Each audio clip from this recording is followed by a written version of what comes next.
Hello friends, ತಮಗೆಲ್ಲ ಹಣಕಾಸು ಅಕಾಡೆಮಿಗೆ ಸ್ವಾಗತ. ಈ ಒಂದು ಕ್ಲಾಸ್ನಲ್ಲಿ 9ನೇ ತರಗತಿಯ ಅಧ್ಯಾಯ 5 ಜೀವದ ಮೂಲ ಘಟಕ ಈ ಒಂದು ಅಧ್ಯಾಯಕ್ಕೆ ಸಂಬಂಧಿಸಿದ ಹಾಗೆ ನಾವು ಡೀಟೇಲ್ ಆಗಿ ಡಿಸ್ಕಸ್ ಮಾಡ್ತಾ ಹೋಗೋಣ.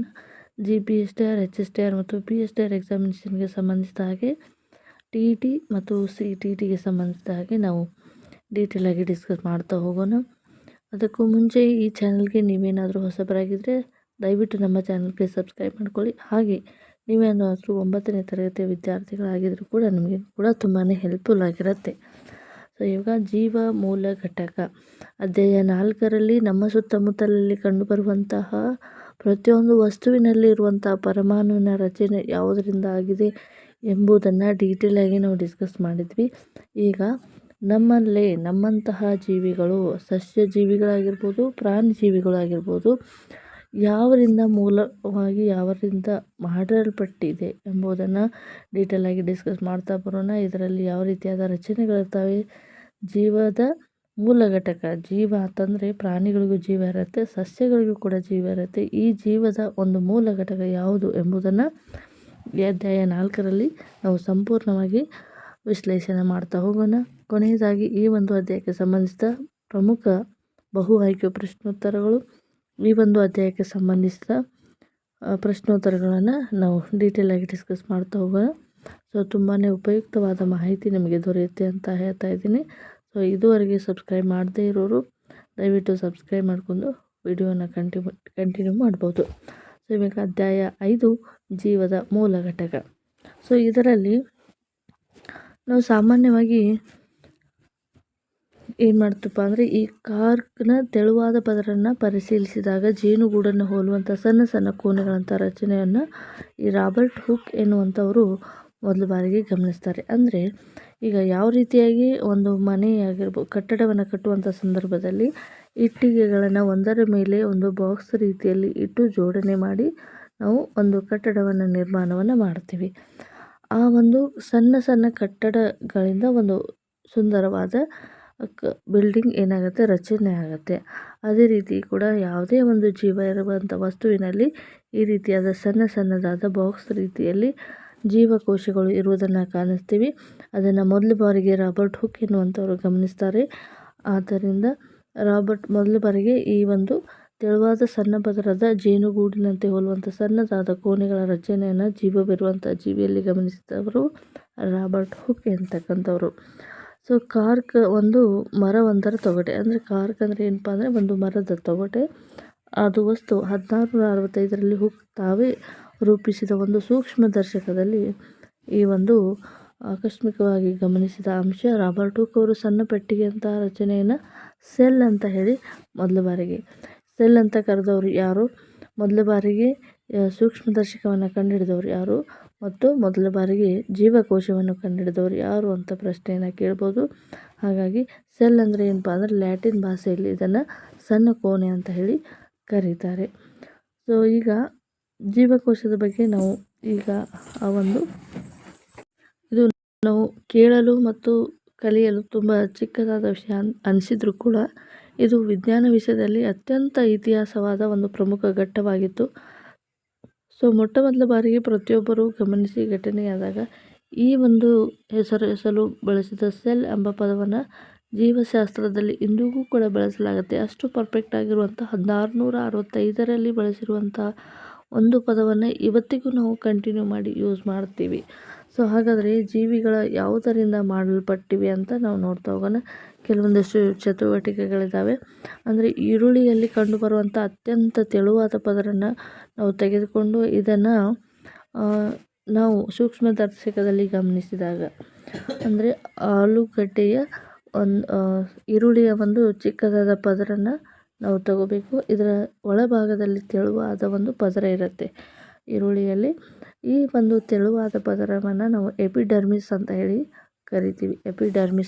ಕರಿತೀವಿ. ಈ ಪೊರೆಯನ್ನು ನಾವು ಒಂದು ಗಾಜಿನ ತಟ್ಟೆಯಲ್ಲಿ ಹಾಕಿ ಅದರ ಪೊರೆಯನ್ನು ಮಡಚುವುದು, ಒಣಗಿಸುವುದು ಅಂದರೆ ಫೋಲ್ಡ್ ಮಾಡೋದಾಗಲಿ, ಅದನ್ನು ಬಿಸಿಲಿಗೆ ಒಣಗಿಸೋದಾಗಲಿ ಇದೆಲ್ಲವನ್ನು ಕೂಡ ಮಾಡುವಂತಿಲ್ಲ. ಯಾಕಪ್ಪ ಅಂದರೆ ನಮಗೆ ಸೆಲ್ಗಳು ಸ್ಪಷ್ಟವಾಗಿ ಕಾಣಬೇಕಪ್ಪ ಅಂದರೆ ಅದರಲ್ಲಿ ನೀರಿನ ಅಂಶ ಇರಲೇಬೇಕು. ಹಾಗಾಗಿ ಒಂದು ಸ್ಲೈಡನ್ನು ತೆಗೆದುಕೊಂಡು ಒಂದು ಸೂಕ್ಷ್ಮದರ್ಶಕದಲ್ಲಿ ನಾವು ಗಮನಿಸಿದಾಗ ಅಲ್ಲಿ ಏನಾಗುತ್ತೆ ಅಂದರೆ ಈ ಒಂದು ಈರುಳ್ಳಿಯಲ್ಲಿ ನಮ್ಮ ಚಿಕ್ಕದಾದ ಒಂದು ಸೆಲ್ಸ್ಗಳನ್ನು ನಾವು ಗಮನಿಸ್ಬೋದು. ಸೊ ಸೂಕ್ಷ್ಮದರ್ಶಕ ಅಂದರೆ ಏನು ಅಂತ ನಾವು ನೋಡ್ತಾ ಹೋದಾಗ ಈ ರೀತಿಯಾಗಿ ಇರುವಂಥ ರಚನೆಗೆ ನಾವು ಸೂಕ್ಷ್ಮದರ್ಶಕ ಅಂತ ಹೇಳಿ ಕರಿತೀವಿ. ಈಗ ಮೈಕ್ರೋಸ್ಕೋಪಿಕ್ ಅಂದರೆ ಕಾಂಪೌಂಡ್ ಮೈಕ್ರೋಸ್ಕೋಪ್ ಅಂತ ಹೇಳಿ ಬಂದಿದ್ದಾವೆ. ಸೊ ಇಲ್ಲಿ ಏನು ಮಾಡಿರ್ತಾರಪ್ಪ ಅಂದರೆ ನೇತ್ರ ಮಸೂರ, ಇಲ್ಲಿ ನಾವು ಅಬ್ಸರ್ವ್ ಮಾಡುವಂಥ ನೇತ್ರ ಮಸೂರ ಇರುತ್ತೆ. ಇದನ್ನು ಅಡ್ಜಸ್ಟ್ಮೆಂಟ್ ಅಂದರೆ ಎಷ್ಟು ಪಿಕ್ಸೆಲ್ ಇರಬೇಕು ಈ ಮೈಕ್ರೋಸ್ಕೋಪ್ ಅನ್ನುವಂಥದ್ದನ್ನು ಇಲ್ಲಿ ಆ್ಯಂಡ್ಲಿ ನೆಕ್ಸ್ಟು ಸ್ಪೆಸಿಫಿಕ್ ಬ್ಯಾಲೆನ್ಸ್ ಮಾಡುವಂಥದ್ದು ಇದು ಹ್ಯಾಂಡಲ್ ಇರುತ್ತೆ. ಇಲ್ಲಿ ವಸ್ತು ಮಸೂರ ಇರುತ್ತೆ, ಅಂದರೆ ಯಾವ ವಸ್ತುವನ್ನು ನೋಡ್ತಾ ಇದ್ದೀವಿ ಆ ಒಂದು ವಸ್ತುವಿಗೆ ಸಂಬಂಧಿಸಿದ ಮಸೂರ ಇಲ್ಲಿರುತ್ತೆ. ಇದಕ್ಕೆ ಒಂದು ಸ್ಟ್ಯಾಂಡ್ ಇರುತ್ತೆ, ಒಂದು ರೊಟೇಟರ್ ಇರುತ್ತೆ ಮತ್ತು ಏನಿರುತ್ತೆ ನೆಕ್ಸ್ಟು ಮಿರರ್ ಕೂಡ ಇರುತ್ತೆ. ಅಂದರೆ ಆಬ್ಜೆಕ್ಟ್ ನಮಗೆ ದೊಡ್ಡದಾಗಿ ಕಾಣಲಿಕ್ಕೆ ಒಂದು ಮಿರರನ್ನು ಕೂಡ ಇಲ್ಲಿ ಅಡ್ಜಸ್ಟ್ ಮಾಡಿರ್ತಾರೆ. ಸೊ ಇವಾಗ ಕ್ಲಿಪ್ ಇರುತ್ತೆ, ಸೂಕ್ಷ್ಮದ ಅಂದರೆ ಮೈಕ್ರೋಸ್ಕೋಪಿಕ್ ಸ್ಲೈಡ್ ಇರುತ್ತೆ ಮತ್ತು ಸಾಂದ್ರಕ ಕೂಡ ಇರುತ್ತೆ. ಇದಕ್ಕೆ ನಾವು ಸಂಯುಕ್ತ ಕಾಂಪೌಂಡ್ ಮೈಕ್ರೋಸ್ಕೋಪ್ ಅಂತ ಹೇಳಿ ಕರಿತೀವಿ. ಇದರಲ್ಲಿ ನಾವು ಅತ್ಯಂತ ಸೂಕ್ಷ್ಮವಾದ ಜೀವಿಗಳನ್ನು ನಿರ್ದಿಷ್ಟವಾಗಿ ಗಮನಿಸಬಹುದು. ಈ ರೀತಿಯಾಗಿ ಮಸೂರದ ಮೂಲಕ ನಾವು ನೋಡಿದಾಗ ಗಮನಿಸುವಂತಹ ರಚನೆಗಳು ಈ ರೀತಿಯಾಗಿ ಕಾಣ್ತವೆ. ಸೊ ಈ ರೀತಿಯಾಗಿ ನಾವು ಸೂಕ್ಷ್ಮದರ್ಶಕದಲ್ಲಿ ಸೆಲ್ಗಳ ರಚನೆಯನ್ನು ನೋಡ್ಬೋದು. ಪ್ರತಿಯೊಂದು ಬಾಕ್ಸಿಗೂ ಕೂಡ ನಾವು ಜೀವಕೋಶಗಳು ಅಂತ ಹೇಳಿ ಕರಿತೀವಿ. ಈ ಜೀವಕೋಶಗಳ ಮಧ್ಯದಲ್ಲಿ ಕಂಡುಬರುವಂಥ ಒಂದು ಕಪ್ಪು ಡಾಟ್ಗೆ ನಾವು ನ್ಯೂಕ್ಲಿಯಸ್ ಅಂತ ಹೇಳಿ ಕರಿತೀವಿ. ಈಗ ಯಾವ ರೀತಿಯ ರಚನೆಗಳು ಇರ್ತವೆ? ಸಾಮಾನ್ಯವಾಗಿ ಬಾಕ್ಸ್ ಟೈಪಲ್ಲಿ ಇರುತ್ತೆ, ರೆಕ್ಟ್ಯಾಂಗಲ್ ಇರುತ್ತೆ, ಪೆಂಟಾಗನ್ ಇರುತ್ತೆ. ಯಾವ ರೀತಿಯಾಗಿ ರಚನೆ ಇರುತ್ತೆ ಎಂಬುದನ್ನು ನಾವು ನೋಡ್ತಾ ಹೋದಾಗ ಈ ಒಂದು ಒಟ್ಟಿಗೆ ಸೇರಿ ಈರುಳ್ಳಿಯ ಒಂದು ಸೂಕ್ಷ್ಮವಾದ ಪದರನ್ನು ಗಮನಿಸಿ ನಾವು ನೋಡಿದಾಗ ಅಲ್ಲಿ ಕಂಡು ಬಂದಂಥ ಅಂಶ ಏನಪ್ಪ ಅಂದರೆ ಸೂಕ್ಷ್ಮದರ್ಶಕದಲ್ಲಿ ಇಲ್ಲಿ ಗಮನಿಸಿದಾಗ ಈರುಳ್ಳಿ ಗಾತ್ರದ ಗಡ್ಡೆ ಎಲ್ಲವೂ ಒಂದೇ ರೀತಿಯಾದ ರಚನೆಯನ್ನು ಹೊಂದಿರುತ್ತೆ. ಹಾಗಾಗಿ ಗಾತ್ರದ ಈರುಳ್ಳಿಯಿಂದ ಬೇರೆ ಪೊರೆಗಳಾದ ಜೀವಕೋಶಗಳನ್ನು ಒಂದೇ ರೀತಿಯಾಗಿ ಕಾಣ್ತವೆ. ಅಂದರೆ ನಾವು ಯಾವುದೇ ಒಂದು ಈರುಳ್ಳಿಯ ಸಂಪೂರ್ಣ ಯಾವುದೇ ಒಂದು ಭಾಗದಲ್ಲಿ ಗಮನಿಸಿದರೂ ಕೂಡ ಒಂದೇ ರೀತಿಯಾದ ಜೀವಕೋಶಗಳನ್ನು ಕಾಣ್ತೇವೆ. ಅಂದರೆ ಇಲ್ಲಿ ಕಂಡುಬರುವಂತಹ ಸಣ್ಣ ಸಣ್ಣ ರಚನೆ ಈರುಳ್ಳಿಗಡ್ಡೆಯ ರಚನಾತ್ಮಕವಾಗಿರುವಂಥ ಮೂಲ ಘಟಕಕ್ಕೆ ನಾವು ಶೆಲ್ ಅಂತ ಹೇಳಿ ಕರಿತೀವಿ. ಹಾಗಾದರೆ ಜೀವಕೋಶ ಎಂದರೇನು ಅಂತ ಪ್ರಶ್ನೆಯನ್ನು ಕೇಳ್ಬೋದು. ಜೀವಿಯ ರಚನಾತ್ಮಕ ಕಾರ್ಯಾತ್ಮಕ ಮೂಲ ಘಟಕಕ್ಕೆ ನಾವು ಜೀವಕೋಶ ಅಂತ ಹೇಳಿ ಕರಿತೀವಿ. ಯಾವುದೇ ಒಂದು ಜೀವಿಯ ರಚನಾತ್ಮಕ ಅಂದರೆ ಸ್ಟ್ರಕ್ಚರಲ್ ಆ್ಯಂಡ್ ರಚನಾತ್ಮಕ ಕಾರ್ಯಾತ್ಮಕ functional unit of cell unit of structural and functional unit of a cell we called as a ಜೀವಕೋಶಗಳು ಅಂತ ಹೇಳಿ ಕರಿತೀವಿ. ಅದೇ ರೀತಿಯಾಗಿ ಈರುಳ್ಳಿಯಲ್ಲಿ ನಾವು ಗಮನಿಸಿದ್ವಿ ಇದೇ ರೀತಿಯಾಗಿ ಬೇರೆ ಬೇರೆ ಜೀವಿಗಳಲ್ಲಿ ಕೂಡ ಬೇರೆ ಬೇರೆ ರಚನೆಗಳನ್ನು ನಾವು ಹೊಂದಿರ್ತೀವಿ. ಸೊ ಇಲ್ಲಿ ಸ್ವಲ್ಪ ರಾಬರ್ಟ್ ಹುಕ್ ಅವರ ಬಗ್ಗೆ ಸಂಕ್ಷಿಪ್ತ ಮಾಹಿತಿಯನ್ನು ಕೊಟ್ಟಿದ್ದಾರೆ.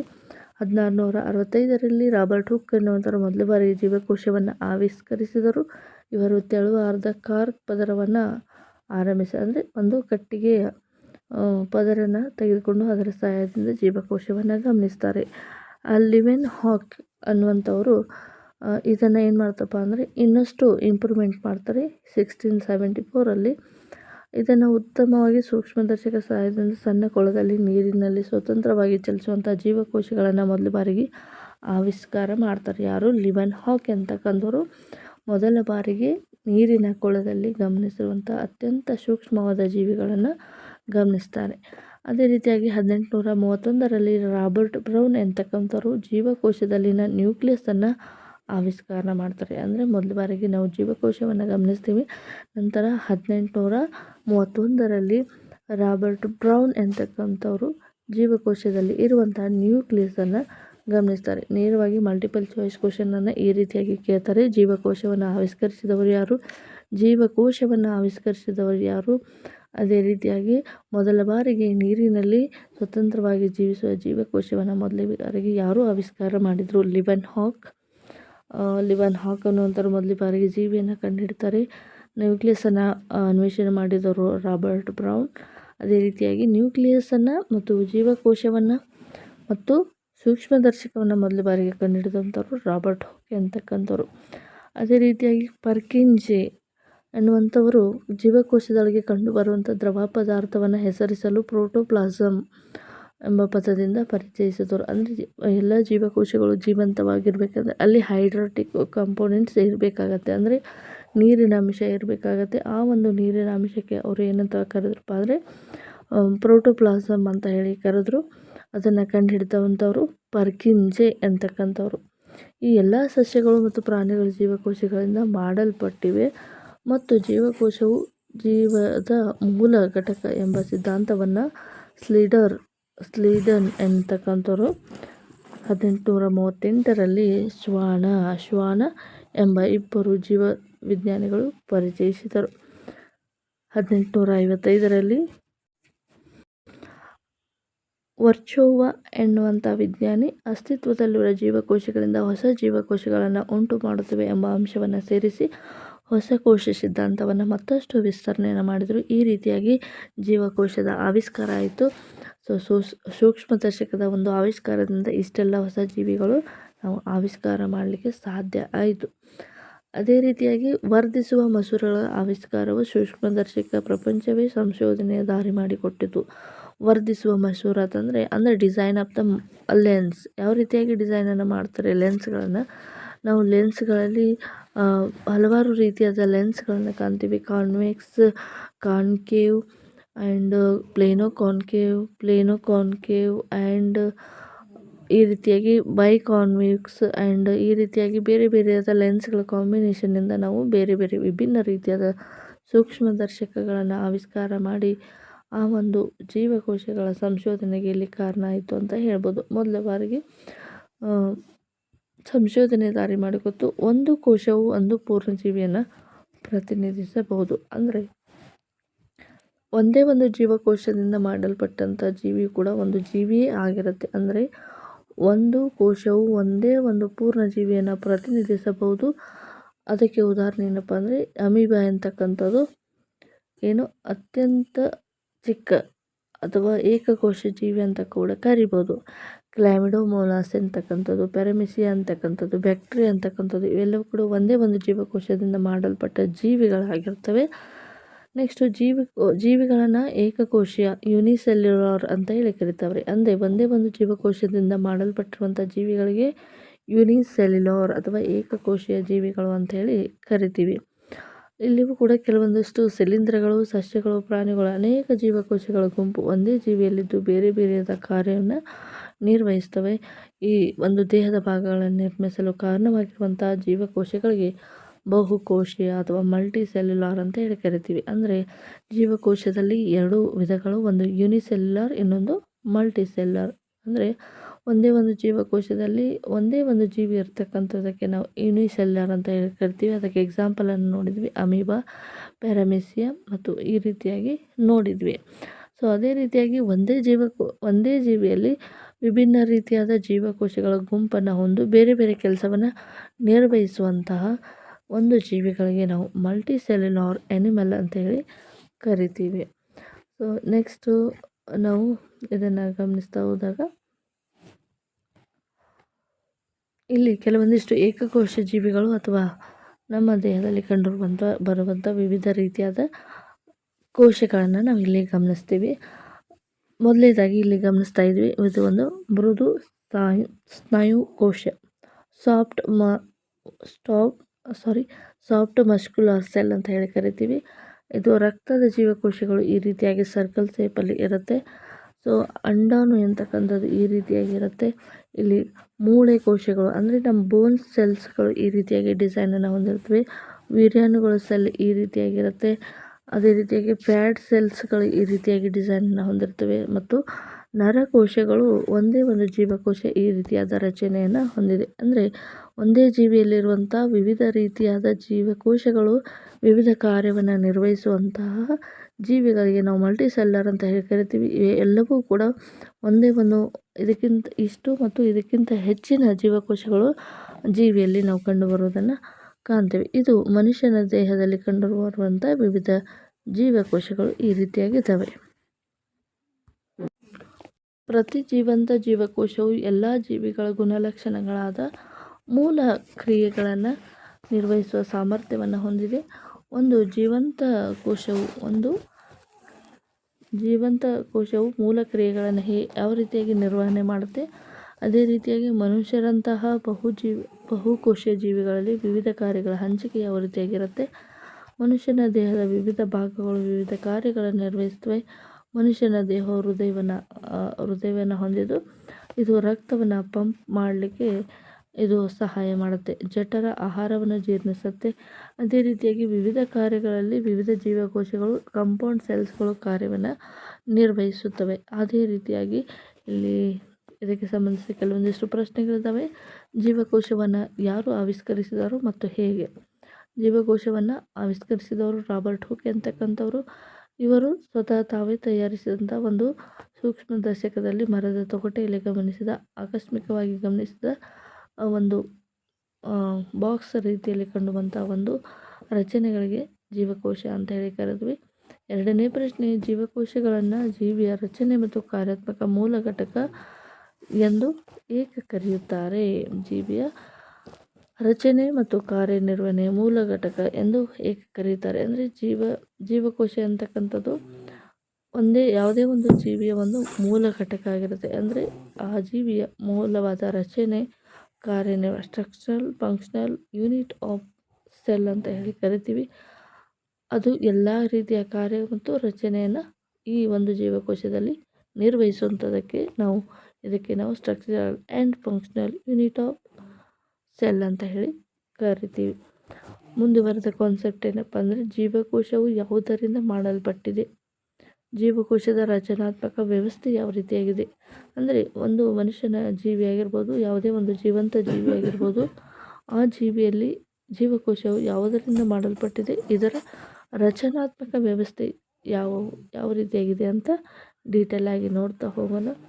ಈ ಜೀವಕೋಶದಲ್ಲಿ ಕಂಡುಬರುವಂತಹ ಅತ್ಯಂತ ಜೀವಕೋಶದಲ್ಲಿ ಸೂಕ್ಷ್ಮದರ್ಶಕದ ಅಡಿಯಲ್ಲಿ ನಾವು ಅಭ್ಯಾಸವನ್ನು ಮಾಡಿದಾಗ ಇದರಲ್ಲಿ ಕಂಡುಬರುವಂತಹ ಮುಖ್ಯ ಭಾಗಗಳು ಏನಪ್ಪ ಅಂದರೆ ಕೋಶ ಪೊರೆ, ಇದನ್ನು ಪ್ಲಾಸ್ಮಾ ಮೆಂಬ್ರೇನ್ ಅಂತ ಹೇಳಿ ಕರಿತೀವಿ. ಕೋಶ ಕೇಂದ್ರ, ನೆಕ್ಸ್ಟು ಕೋಶ ದ್ರವ್ಯ, 3 ವಿಭಾಗಗಳನ್ನು ನಾವಿಲ್ಲಿ ಗಮನಿಸ್ತೀವಿ. ಮೊದಲನೇದು ಪ್ಲಾಸ್ಮಾ ಮೆಂಬ್ರೇನ್, ನ್ಯೂಕ್ಲಿಯಸ್, ಸೈಟೋಪ್ಲಾಸಮ್. ಕೋಶ ಪೊರೆ ಅಂದರೆ ಆ ಒಂದು ಜೀವಕೋಶದ ಹೊರಭಾಗದಲ್ಲಿ ಏನಿರುತ್ತೆ. ಈಗ ನಾವು ಯಾವುದೇ ಒಂದು ಬೌಂಡ್ರಿ ಅಂತ ಏನು ಹಾಕೋತೀವಪ್ಪ ಅಂದರೆ ಆ ಒಂದು ಬೌಂಡ್ರಿಗೆ ಯಾವುದೇ ಒಂದು ರಚನೆ ಇರಲಿ. ಈಗ ಈ ರೀತಿಯಾಗಿ ಒಂದು ಸೆಲ್ ಇದೆ ಅಂತ ಅಂದ್ಕೊಳ್ಳೋಣ. ಇದರ ಸುತ್ತಲೂ ಇರುವಂಥ ಒಂದು ಗೆರೆಗೆ ನಾವು ಕೋಶ ಪೊರೆ ಅಂತ ಹೇಳಿ ಕರಿತೀವಿ. ಇದರ ಮಧ್ಯಭಾಗದಲ್ಲಿ ಇರೋದಕ್ಕೆ ನಾವು ನ್ಯೂಕ್ಲಿಯಸ್ ಅಂತ ಹೇಳಿ ಕರಿತೀವಿ.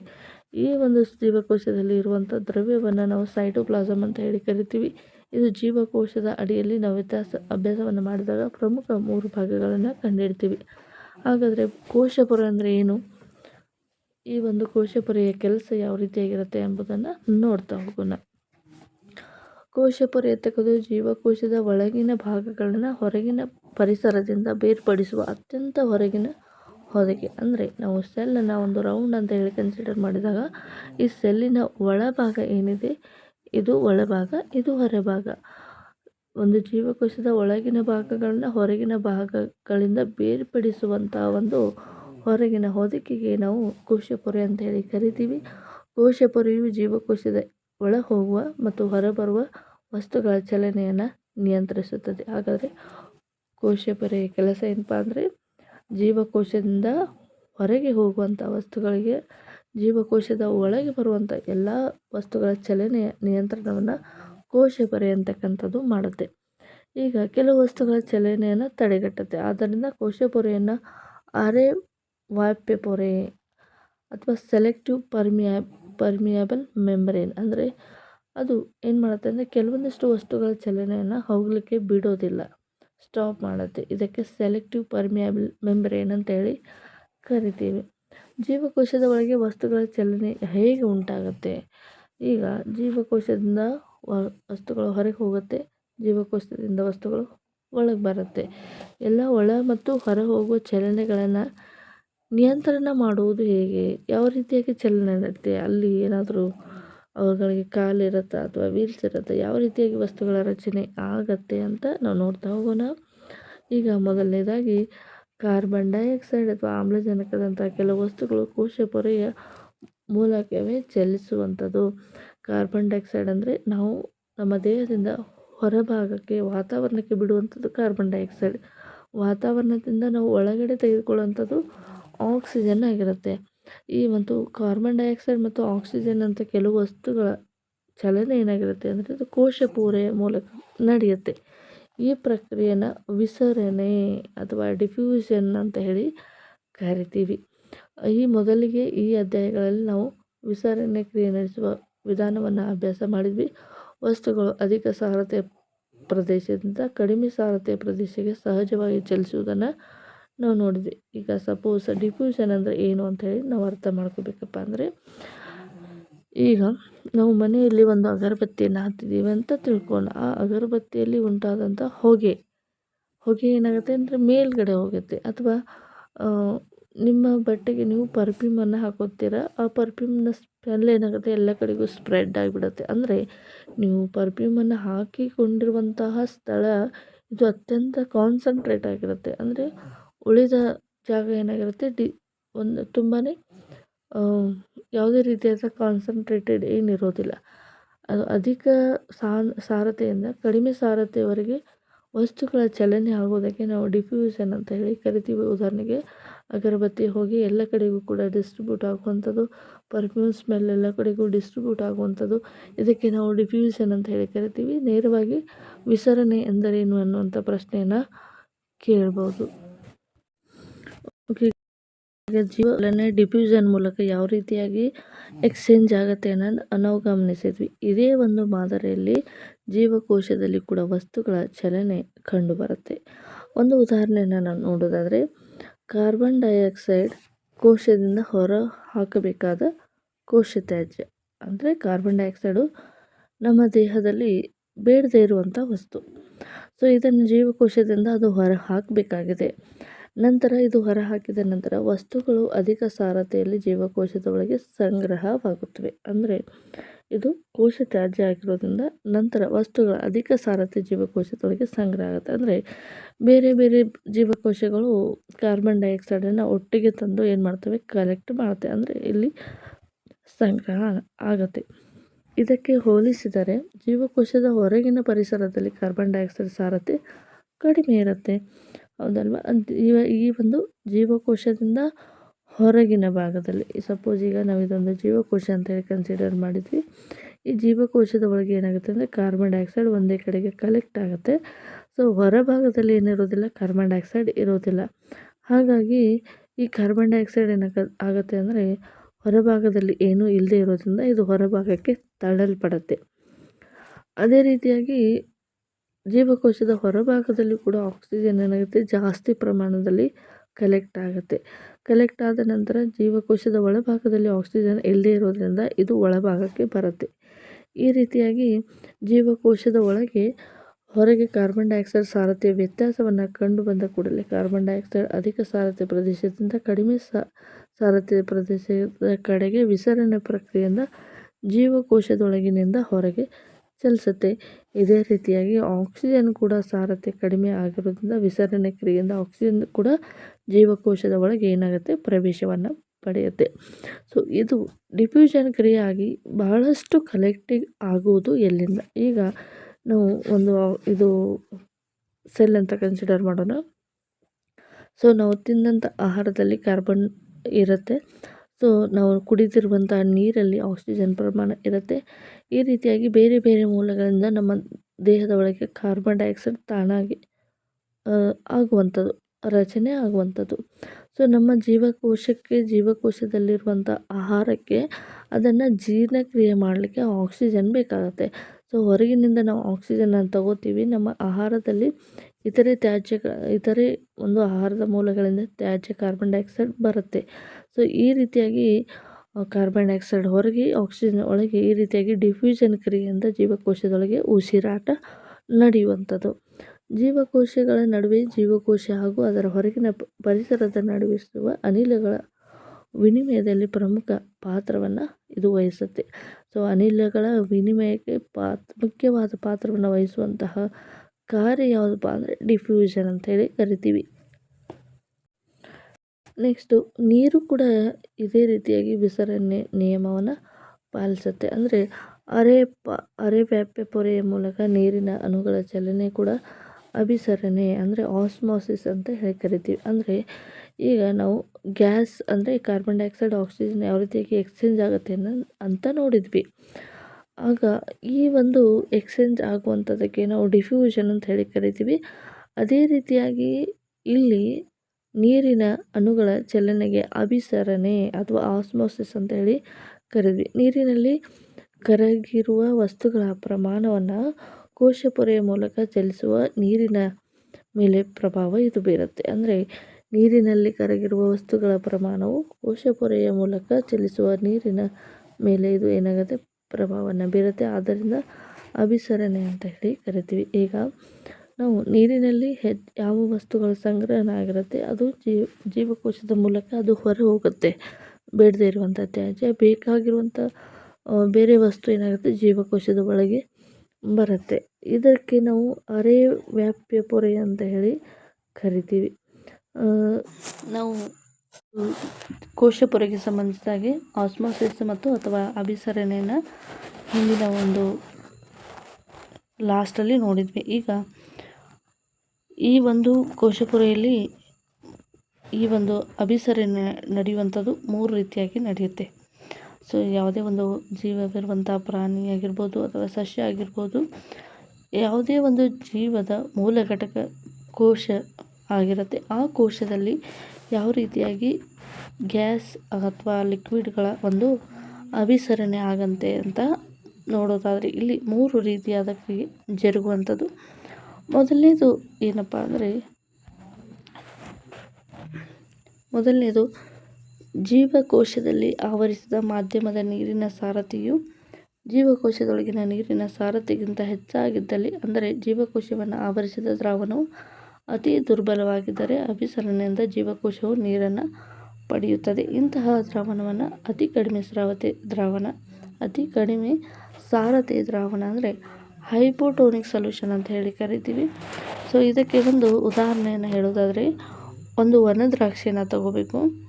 ವನದ್ರಾಕ್ಷಿಯಲ್ಲಿ ಹೈ ಕಾನ್ಸಂಟ್ರೇಟೆಡ್ ಸೊಲ್ಯೂಷನ್ ಇರುತ್ತೆ. ಅಂದರೆ ಅಲ್ಲಿ ಶುಗರ್ ಕಂಟೆಂಟ್ ಜಾಸ್ತಿ ಇರುತ್ತೆ. ಶುಗರ್ ಅಥವಾ ಸಾಲ್ಟ್ ಇದ್ದರೆ ಅದು ಹೆಚ್ಚಿನ ಸಾರಥಿಯ ದ್ರಾವಣ ಅಂತೇಳಿ ಕರಿತೀವಿ. ಸೊ ವನದ್ರಾಕ್ಷಿಯಲ್ಲಿ ಶುಗರ್ ಕಂಟೆಂಟ್ ಜಾಸ್ತಿ ಇರೋದ್ರಿಂದ ಅದನ್ನು ಒಂದು ನೀರಲ್ಲಿ ಇಟ್ಟಾಗ, ವನದ್ರಾಕ್ಷಿಯನ್ನು ಒಂದು ನೀರಲ್ಲಿ ಒಗೆದಾಗ ಆ ನೀರಿನ ಅಂಶ ಏನಾಗುತ್ತೆ ಅಂದರೆ ವನದ್ರಾಕ್ಷಿಯ ಒಳಗೆ ಹೋಗುತ್ತೆ. ಅಂದರೆ ನೀರು ಎನ್ನುವಂಥದ್ದು ಕಡಿಮೆ ಸಾರಥಿ ಇರುವಂಥದ್ದು ಮತ್ತು ವನದ್ರಾಕ್ಷಿ ಎನ್ನುವಂಥದ್ದು ಹೆಚ್ಚಿನ ಸಾರಥಿ ಇರುವಂಥದ್ದು. ಸೊ ಯಾವಾಗಲೂ ಯಾವುದೇ ಒಂದು ದ್ರವ್ಯ ಆಗಿರ್ಬೋದು ಹೆಚ್ಚಿನ ಸಾರಥ್ಯಕ್ಕಿಂತ, ಅಂದರೆ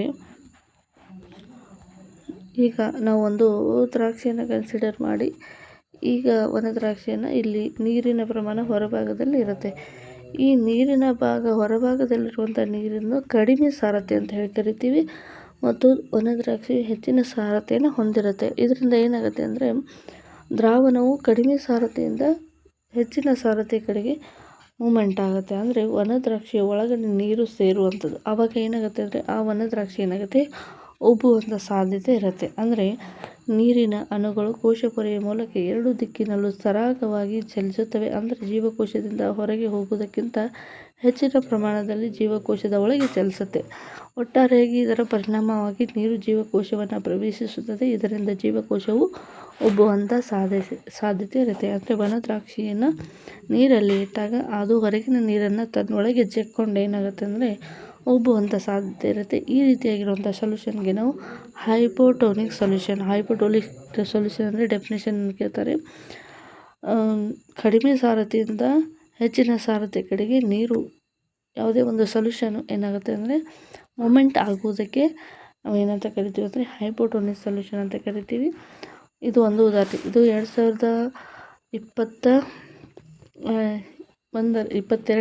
2022ರಲ್ಲಿ ನಡೆದಿರುವಂಥ GP ಸ್ಟಾರ್ ಎಕ್ಸಾಮಲ್ಲಿ ಬಯಾಲಜಿಗೆ ಸಂಬಂಧಿಸಿದ ಪ್ರಶ್ನೆಯಲ್ಲಿ ಈ ರೀತಿಯಾಗಿ ಒಂದು ಚಿತ್ರವನ್ನು ಕೊಟ್ಟಿದ್ದರು. ಅಂದರೆ ಅತ್ಯಂತ ಮುದುಡಿದ ಒಂದು ಜೀವಕೋಶವನ್ನು ಕೊಟ್ಟು ಇದು ಹೈಪೋಟೋನಿಕಾ, ಐಸೋಟೋನಿಕಾ ಅಥವಾ ಹೈಪರ್ಟೋನಿಕಾ ಅಥವಾ ಯಾವ ಒಂದು ಸೊಲ್ಯೂಷನ್ಗೆ ಇದು ಎಕ್ಸಾಂಪಲ್ ಅಂತ ಕೇಳಿರುವಂಥದ್ದನ್ನು ನಾವು ಗಮನಿಸಿದ್ವಿ. ಹಾಗಾಗಿ ಇದು ತುಂಬಾ ಇಂಪಾರ್ಟೆಂಟ್ ಆಗಿರುತ್ತೆ. ಸೊ ಎರಡನೇದು ನೋಡ್ತಾ ಹೋಗೋಣ, ಐಸೋಟೋನಿಕ್ ಸೊಲ್ಯೂಷನ್ ಅಂತಂದರೆ ಏನು ಅಂತ ನೋಡೋದಾದರೆ, ಜೀವಕೋಶವನ್ನು ಆವರಿಸಿದ ಮಾಧ್ಯಮದ ನೀರಿನ ಸಾರಥ್ಯವು ನಿಖರವಾಗಿ ಜೀವಕೋಶದ ಒಳಗೂ ಕೂಡ ಹೋಗೋದಿಲ್ಲ ಅಥವಾ ಜೀವಕೋಶದಿಂದ ಹೊರಗೂ ಕೂಡ ನೀರು ಬರೋದಿಲ್ಲ. ಇದು ಏನಾಗಿರುತ್ತೆ ಅಂದರೆ ನೀರಿನ ಕಣಗಳ ಚಲನೆ ಇರುವುದಿಲ್ಲ. ಇಂತಹ ದ್ರಾವಣವನ್ನು ಸಮಸಾರತೆ ದ್ರಾವಣ ಅಂತೇಳಿ ಕರಿತೀವಿ ಅಥವಾ ಐಸೋಟೋನಿಕ್ ಸೊಲ್ಯೂಷನ್ ಅಂತೇಳಿ ಕರಿತೀವಿ. ಅಂದರೆ ಜೀವಕೋಶದ ನೀರಿನ ಅಣುಗಳು ಕೋಶಪೊರೆ ಎರಡೂ ದಿಕ್ಕಿನಲ್ಲಿ ಸರಾಗವಾಗಿ ಚಲಿಸುತ್ತವೆ. ಆದರೆ ಜೀವಕೋಶದ ಒಳಗೆ ಬರುವಂಥ ನೀರಿನ ಪ್ರಮಾಣವು ಹೊರಗೆ ಹೋಗುವಂಥ ನೀರಿನ ಪ್ರಮಾಣದಷ್ಟೇ ಇರುವುದರಿಂದ ಒಟ್ಟಾರೆಯಾಗಿ ನೀರಿನ ಚಲನೆ ಇಲ್ಲಿ ಇರೋದಿಲ್ಲ. ಹಾಗಾಗಿ ಜೀವಕೋಶವು ಮೂಲ ಗಾತ್ರದಲ್ಲೇ ಇರುತ್ತೆ. ಇದಕ್ಕೆ ಯಾವುದೇ ರೀತಿಯಾದ ಗಾತ್ರ ಚೇಂಜ್ ಆಗೋದಿಲ್ಲ. ಅಂದರೆ ಒಳಗಡೆ ನೀರು ಎಷ್ಟು ಹೋಗುತ್ತೆ ಅಷ್ಟೇ ನೀರು ಹೊರಗಡೆ ಬರುತ್ತೆ. ಅಂದರೆ ನೀರು ಎಕ್ಸ್ಚೇಂಜ್ ಆಗುತ್ತೆ, ಆದರೆ ಇಲ್ಲಿ ಯಾವುದೇ ರೀತಿಯಾದ ಗಾತ್ರದಲ್ಲಿ ಬದಲಾವಣೆ ಆಗೋದಿಲ್ಲ. ಎರಡೂ ಕಡೆಗೂ ನೀರಿನ ಸಾರಥ್ಯ ಏನಾಗುತ್ತೆ ಸಮಾನ ಪ್ರಮಾಣದಲ್ಲಿ ಇರೋದ್ರಿಂದ ಈ ಒಂದು ವಸ್ತುಗಳ ಚಲನೆ ಸಮ ಪ್ರಮಾಣದಲ್ಲಿ ಆಗೋದ್ರಿಂದ ಇದಕ್ಕೆ ನಾವು ಐಸೋಟೋನಿಕ್ ಸೊಲ್ಯೂಷನ್ ಅಂತ ಹೇಳಿ ಕರಿತೀವಿ. ಮೂರನೇದು ಹೈಪರ್ಟೋನಿಕ್ ಸೊಲ್ಯೂಷನ್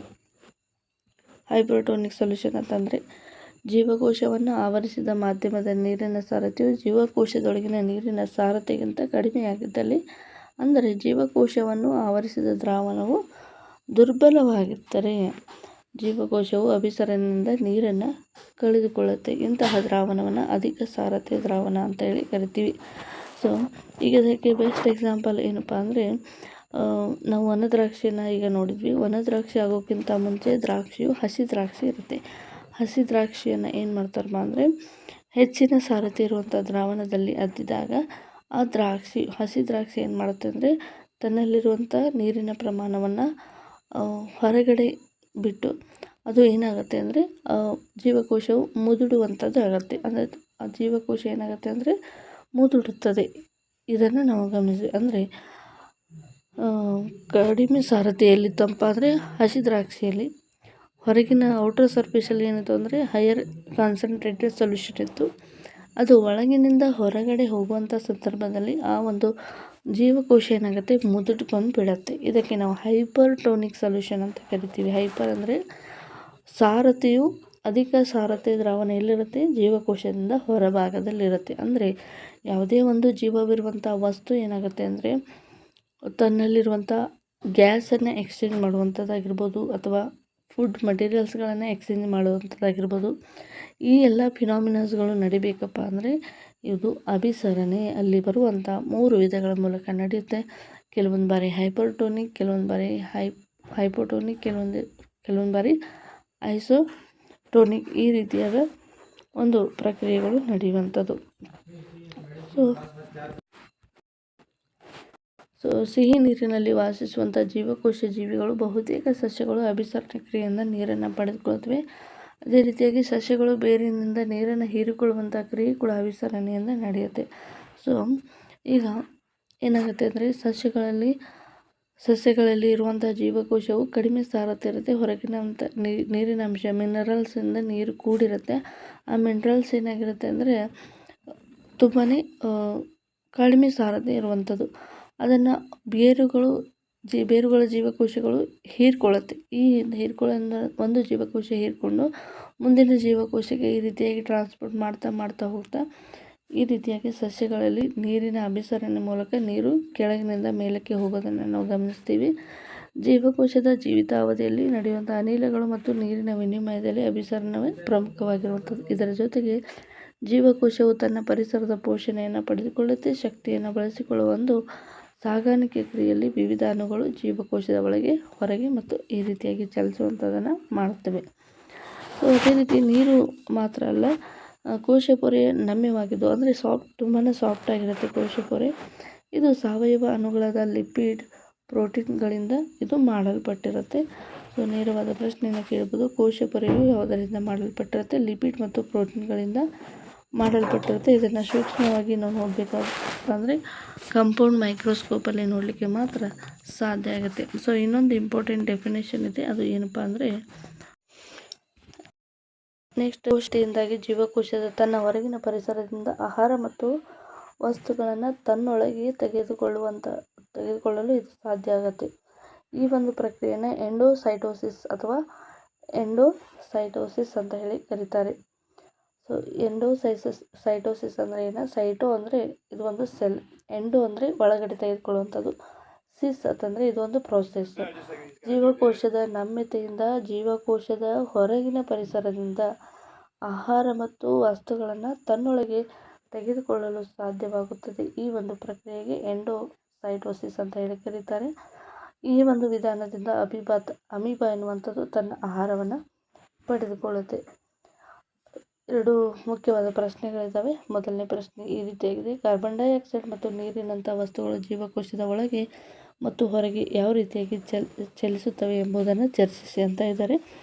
ಸೊ ಕಾರ್ಬನ್ ಡೈಆಕ್ಸೈಡ್ ಮತ್ತು ನೀರಿನಂಥ ವಸ್ತುಗಳು ಜೀವಕೋಶದ ಒಳಗೆ ಮತ್ತು ಹೊರಗೆ ಆಸ್ಮೋಸಿಸ್ ಕ್ರಿಯೆ ಮೂಲಕ ಅಥವಾ ಅಭಿಸರಣೆ ಕ್ರಿಯೆ ಮೂಲಕ ಈ ಒಂದು ಅನಿಲಗಳ ವಿನಿಮಯ ಆಗುತ್ತೆ. 2ನೇದು ಕೋಶಪೊರೆಯನ್ನು ಅರೆ ವ್ಯಾಪ್ಯ ಪೊರೆ ಎಂದು ಕರೆಯಲು ಕಾರಣವೇನು?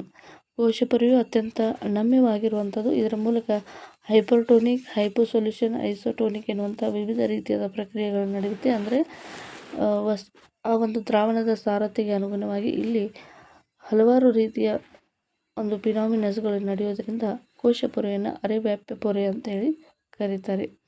ಸೊ ಕೋಶಪೊರೆಯ ನಂತರ ಬರುವಂಥ ಒಂದು ಮುಖ್ಯವಾದ ಪಾರ್ಟ್ ಏನಪ್ಪ ಅಂದರೆ ಕೋಶಭಿತ್ತಿ. ಅಂದರೆ ಇದನ್ನು ನಾವು ಶೆಲ್ ವಾಲ್ ಅಂತ ಹೇಳಿ ಕರಿತೀವಿ. ಅಂದರೆ ಆ ಒಂದು ಜೀವಕೋಶದ ಹೊರಗೆ ಇರುವಂಥ ಒಂದು ಪ್ರೊಟೆಕ್ಟಿವ್ ವಾಲನ್ನು ನಾವು ಸೆಲ್ ವಾಲ್ ಅಂತ ಹೇಳಿ ಕರಿತೀವಿ.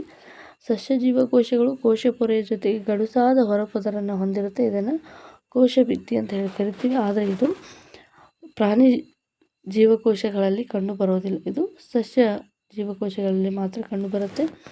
ಕೋಶಭಿತ್ತಿಯ ಹೊರಪೊರೆಯು ಹೊರಭಾಗದಲ್ಲಿದೆ. ಸಸ್ಯಗಳ ಕೋಶಭಿತ್ತಿಯು ಪ್ರಮುಖವಾಗಿ ಸೆಲ್ಯುಲೋಸ್ ಎಂಬ ವಸ್ತುವಿನಿಂದ ಮಾಡಲ್ಪಟ್ಟಿದೆ.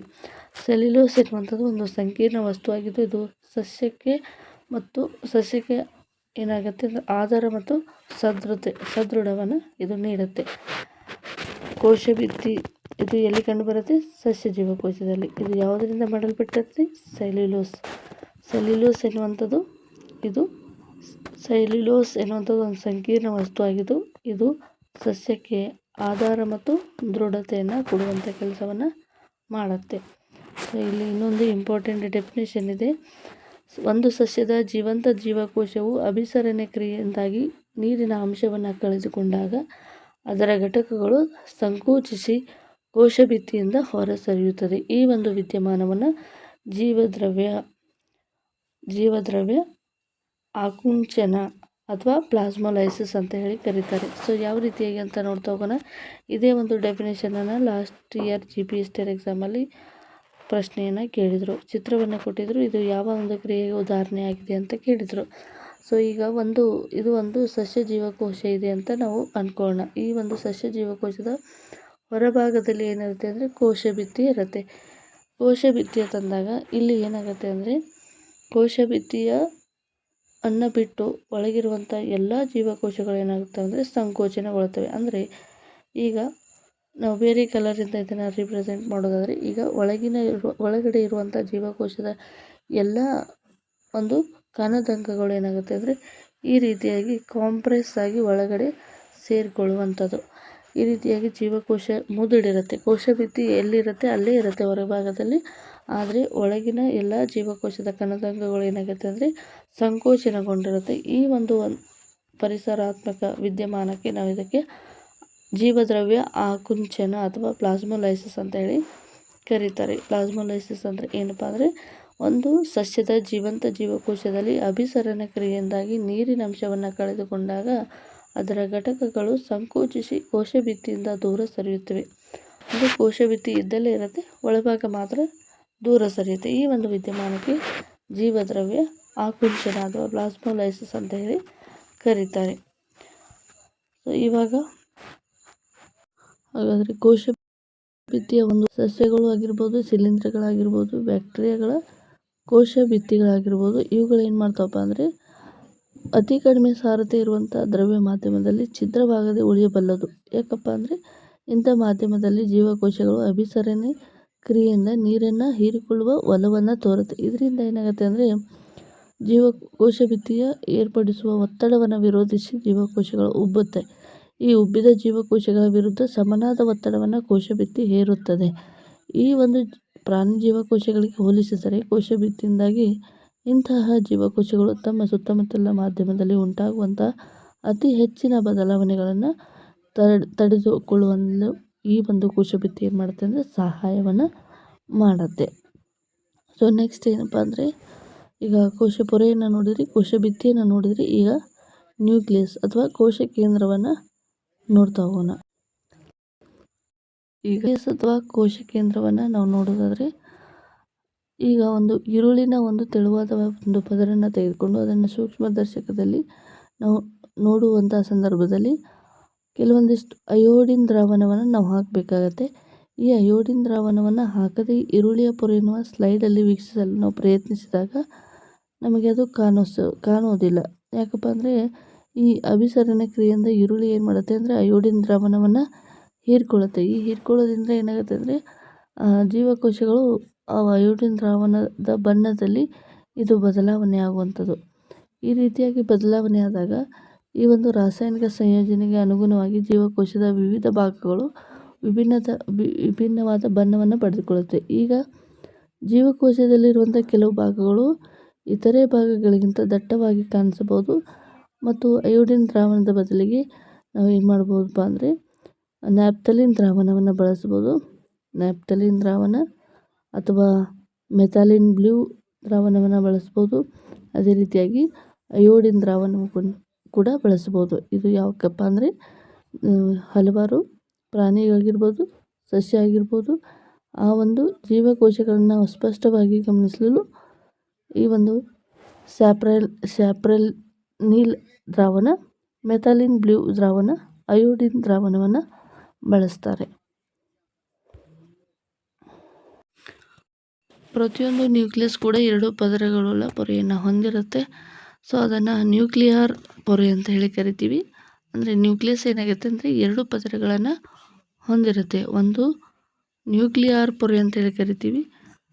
ಈ ನ್ಯೂಕ್ಲಿಯರ್ ಪೊರೆ ರಂಧ್ರಗಳನ್ನು ಹೊಂದಿದ್ದು ಇದರ ಮೂಲಕ ವಸ್ತುಗಳ ನ್ಯೂಕ್ಲಿಯಸ್ನ ಒಳಭಾಗದಿಂದ ಹೊರಭಾಗಕ್ಕೆ ಅಂದರೆ ಕೋಶ ದ್ರವ್ಯದಿಂದ ವರ್ಗಾವಣೆಗೊಳ್ಳೋಕ್ಕೆ ಇದು ಸಹಾಯ ಆಗುತ್ತೆ. ಅಂದರೆ ಇಲ್ಲಿ ಕೇಂದ್ರದಲ್ಲಿ ನ್ಯೂಕ್ಲಿಯಸ್ಸಲ್ಲಿ ಕೋಶ ಕೇಂದ್ರದಲ್ಲಿ ಇದು 2 ರೀತಿಯಾದ ಪೊರೆಯಿಂದ ಇದು ಮಾಡಲ್ಪಟ್ಟಿರುತ್ತೆ. ಆ 2 ಪೊರೆಗಳು ಏನು ಮಾಡುತ್ತವೆ ಅಂದರೆ ತನ್ನ ಮೂಲಕ ಹೋಗುವಂಥ ಜೀವಕೋಶದಿಂದ ಎಕ್ಸ್ಚೇಂಜ್ ಮಾಡೋ ಮಟೀರಿಯಲ್ಗಳನ್ನು ಎಕ್ಸ್ಚೇಂಜ್ ಮಾಡಲಿಕ್ಕೆ ರಂಧ್ರಗಳನ್ನು ಹೊಂದಿರುತ್ತೆ. ಕೋಶ ದ್ರವ್ಯದಿಂದ ಈ ಒಂದು ನ್ಯೂಕ್ಲಿಯಸ್ಗೆ ದ್ರವ್ಯವು ಏನಾಗುತ್ತೆ ಅಂದರೆ ವರ್ಗಾವಣೆಗೊಳ್ಳುತ್ತೆ. ಇನ್ನು ನ್ಯೂಕ್ಲಿಯಸ್ ಏನೆಲ್ಲ ಒಳಗೊಂಡಿದೆ ಒಂದು ಜೀವಕೋಶದಲ್ಲಿ ಅಂತ ನೋಡೋದಾದರೆ, ಈ ನ್ಯೂಕ್ಲಿಯಸ್ಸು ಒಂದು ಕ್ರೋಮೋಸೋಮ್ಗಳನ್ನು ಹೊಂದಿರುತ್ತೆ. ಈ ಕ್ರೋಮೋಸೋಮ್ನ ಕೆಲಸ ಏನಪ್ಪ ಅಂದರೆ ಇದು ಕೋಶನ ವಿಭಜನೆ ಸಮಯದಲ್ಲಿ ಇದು ಸಹಾಯ ಮಾಡುತ್ತೆ. ಅಂದರೆ ಒಂದು ಕೋಶ ಡಿವೈಡ್ ಆಗಿ 2 ಆಗಿ 2ರಿಂದ 4 ಆಗಿ ಈ ರೀತಿಯಾಗಿ ಕೋಶಗಳು ಡಿವೈಡ್ ಆಗುವಂಥ ಸಂದರ್ಭದಲ್ಲಿ ಇದು ರೌಂಡ್ ಆಗಿ ಕಾಣಿಸುತ್ತೆ. ಅಂದರೆ ದುಂಡಾಕಾರದ ರಚನೆಯನ್ನು ಹೊಂದಿರುತ್ತೆ. ಈ ಒಂದು ಕ್ರೋಮೋಸೋಮ್ಗಳು ಏನು ಮಾಡುತ್ತಪ್ಪ ಅಂದರೆ ತಂದೆ ತಾಯಿಗಳಿಂದ ಮುಂದಿನ ಪೀಳಿಗೆಗೆ ವರ್ಗಾವಣೆಗೊಳ್ಳುವ ಆನುವಂಶಿಕತೆಯ ಗುಣಗಳನ್ನು ಡಿಆಕ್ಸಿರೈಬೋನ್ಯೂಕ್ಲಿಕ್ ಆಮ್ಲ ಅಂತೇಳಿ ಕರಿತೀವಿ. ಅಣುಗಳ ರೂಪದಲ್ಲಿ ಇದು ಹೊಂದಿರುತ್ತೆ. ಕ್ರೋಮೋಸೋಮ್ಗಳು DNA ಪ್ರೋಟೀನ್ಗಳ ಸಂಯೋಜನೆಯಿಂದ ಉಂಟಾಗಿದೆ. ಅಂದರೆ ಕ್ರೋಮೋಸೋಮ್ಗಳು ಯಾವುದರಿಂದ ಆಗಿರುತ್ತೆ? ಪ್ರೋಟೀನ್ಗಳ ಒಂದು ಸಂಯೋಜನೆಯಿಂದ ಆಗಿರುತ್ತೆ.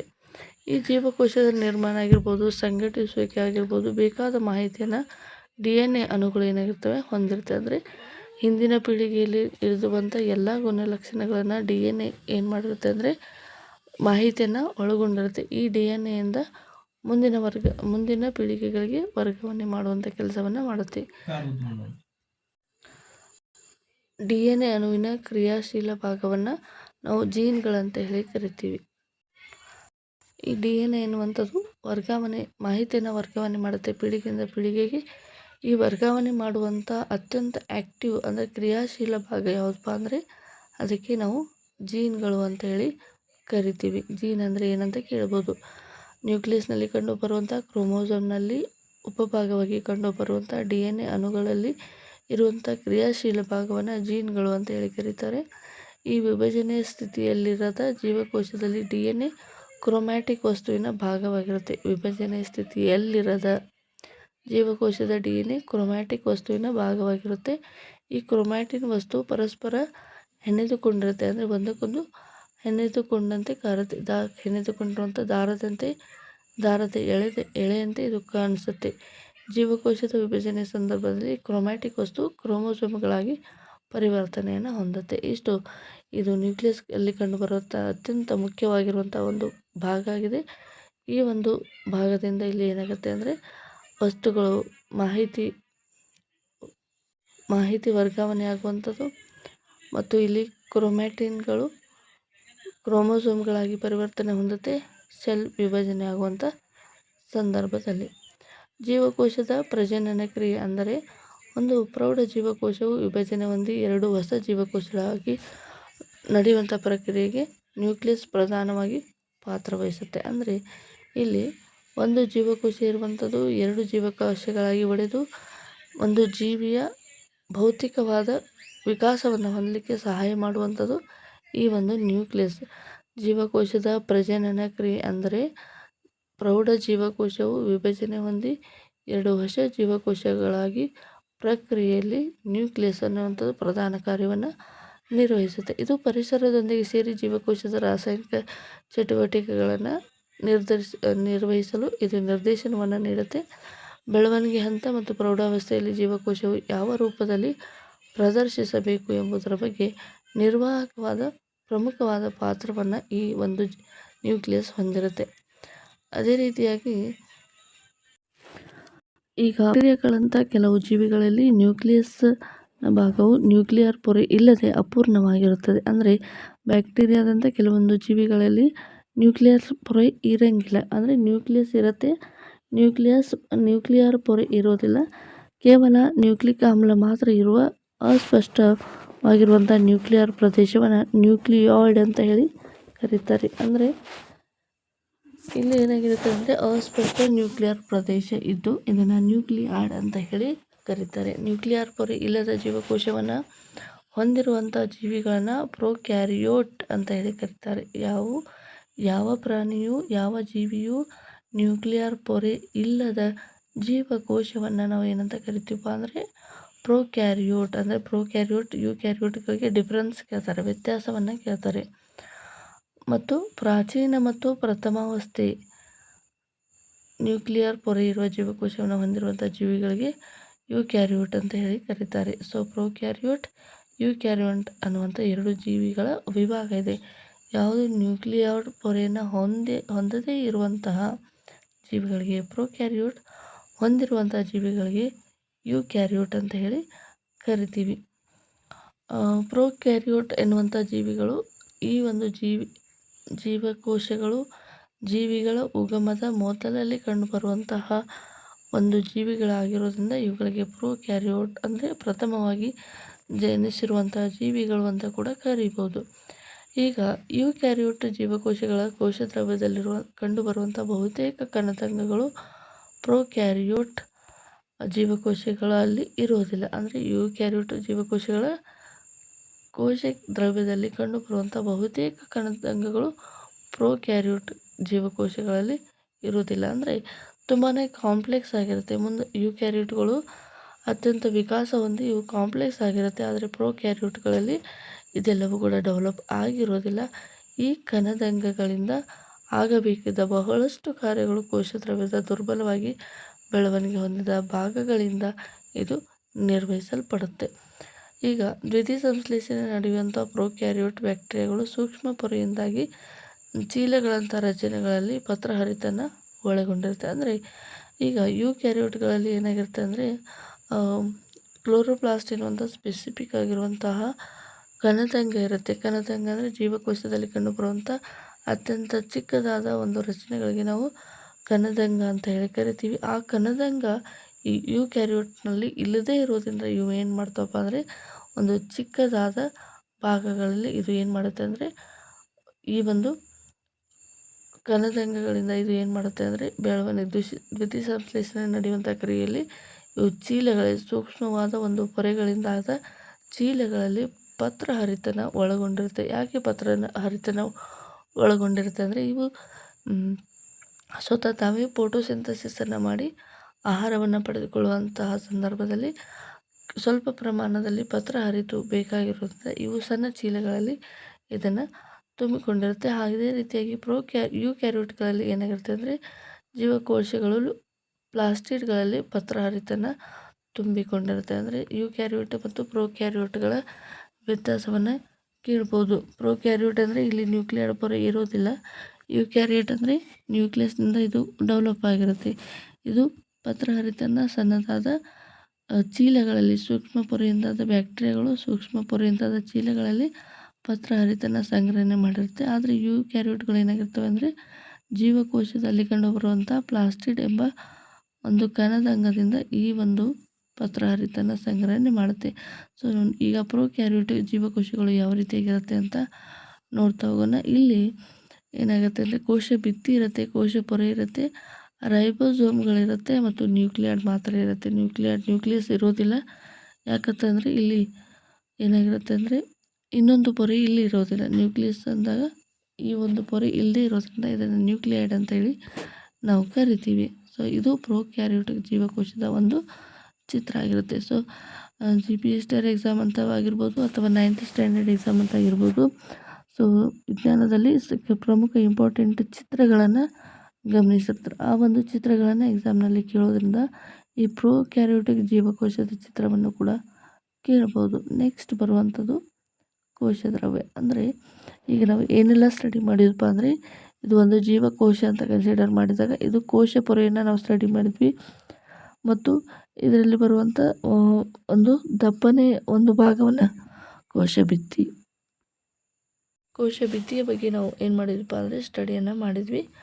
ಕೋಶ ಪೊರೆ, ಕೋಶ ಭಿತ್ತಿ ಮತ್ತು ನ್ಯೂಕ್ಲಿಯಸ್ ಬಗ್ಗೆ ನೋಡಿ. ಈಗ ಕೋಶ ಪೊರೆ ಇಲ್ಲಿರುತ್ತೆ, ಅತ್ಯಂತ ಗಡುಸಾದ ಒಂದು ಪದರ ಇರುತ್ತೆ. ಅದಕ್ಕೆ ಕೋಶ ಭಿತ್ತಿ ಮತ್ತು ಕೋಶ ಪೊರೆ ಒಂದಾದ ನಂತರ ಹೊರಭಾಗದಲ್ಲಿರುತ್ತೆ. ನ್ಯೂಕ್ಲಿಯಸ್ನಲ್ಲಿ ಕೂಡ ನಾವು ಈಗ ಸ್ಟಡಿ ಮಾಡಿದ್ವಿ. ಈಗ ಕೋಶದ್ರವ್ಯ ಅಂದರೆ ಈಗ ನ್ಯೂಕ್ಲಿಯಸ್ ಮತ್ತು ಕೋಶ ಪೊರೆಯ ಮಧ್ಯಭಾಗದಲ್ಲಿ ಇರುವಂಥ ಒಂದು ಏನು ಲಿಕ್ವಿಡ್ ದ್ರವ್ಯ ಏನಿದೆ ಇದನ್ನು ಕೋಶದ್ರವ್ಯ ಅಂತೇಳಿ ಕರಿತೀವಿ. ಈ ಒಂದು ಕೋಶದ್ರವ್ಯ ಅಂದರೆ ಏನು, ಇದರಲ್ಲಿ ಏನೆಲ್ಲ ಇರುತ್ತೆ, ಅವುಗಳ ಕಾರ್ಯಗಳೇನು, ಜೀವಕೋಶ ಯಾವ ರೀತಿಯಾಗಿರುತ್ತೆ, ಪ್ಲ್ಯಾಂಟ್ಸಲ್ಲಿ ಯಾವ ರೀತಿಯಾಗಿರುತ್ತೆ ಅದನ್ನು ನಾವೀಗ ಡೀಟೇಲಾಗಿ ನೋಡ್ತಾ ಹೋಗೋಣ. ಸೊ GPSR ಎಕ್ಸಾಮಲ್ಲಿ ಲಾಸ್ಟಲ್ಲಿ ಡೈಗ್ರಾಮ್ಸನ್ನು ಕೇಳಿದರು. ಅಂದರೆ ಅಲ್ಲಿ ಹಾರ್ಟ್ ಡೈಗ್ರಾಮನ್ನು ಕೇಳಿದರು. ಈ ರೀತಿಯಾಗಿ ಬೇರೆ ಬೇರೆ ಚಿತ್ರಗಳನ್ನು ಎಕ್ಸಾಮಲ್ಲಿ ಕೇಳೋದ್ರಿಂದ ಇಲ್ಲಿ ಬರುವಂಥ ಕೆಲವೊಂದಿಷ್ಟು ಜೀವಕೋಶಗಳ ಚಿತ್ರವನ್ನು ಕೂಡ ಕೇಳ್ಬೋದು. ಹಾಗಾಗಿ ಇವುಗಳನ್ನು ನಾವು ಡೀಟೇಲಾಗಿ ಸ್ಟಡಿ ಮಾಡ್ಬೋದು.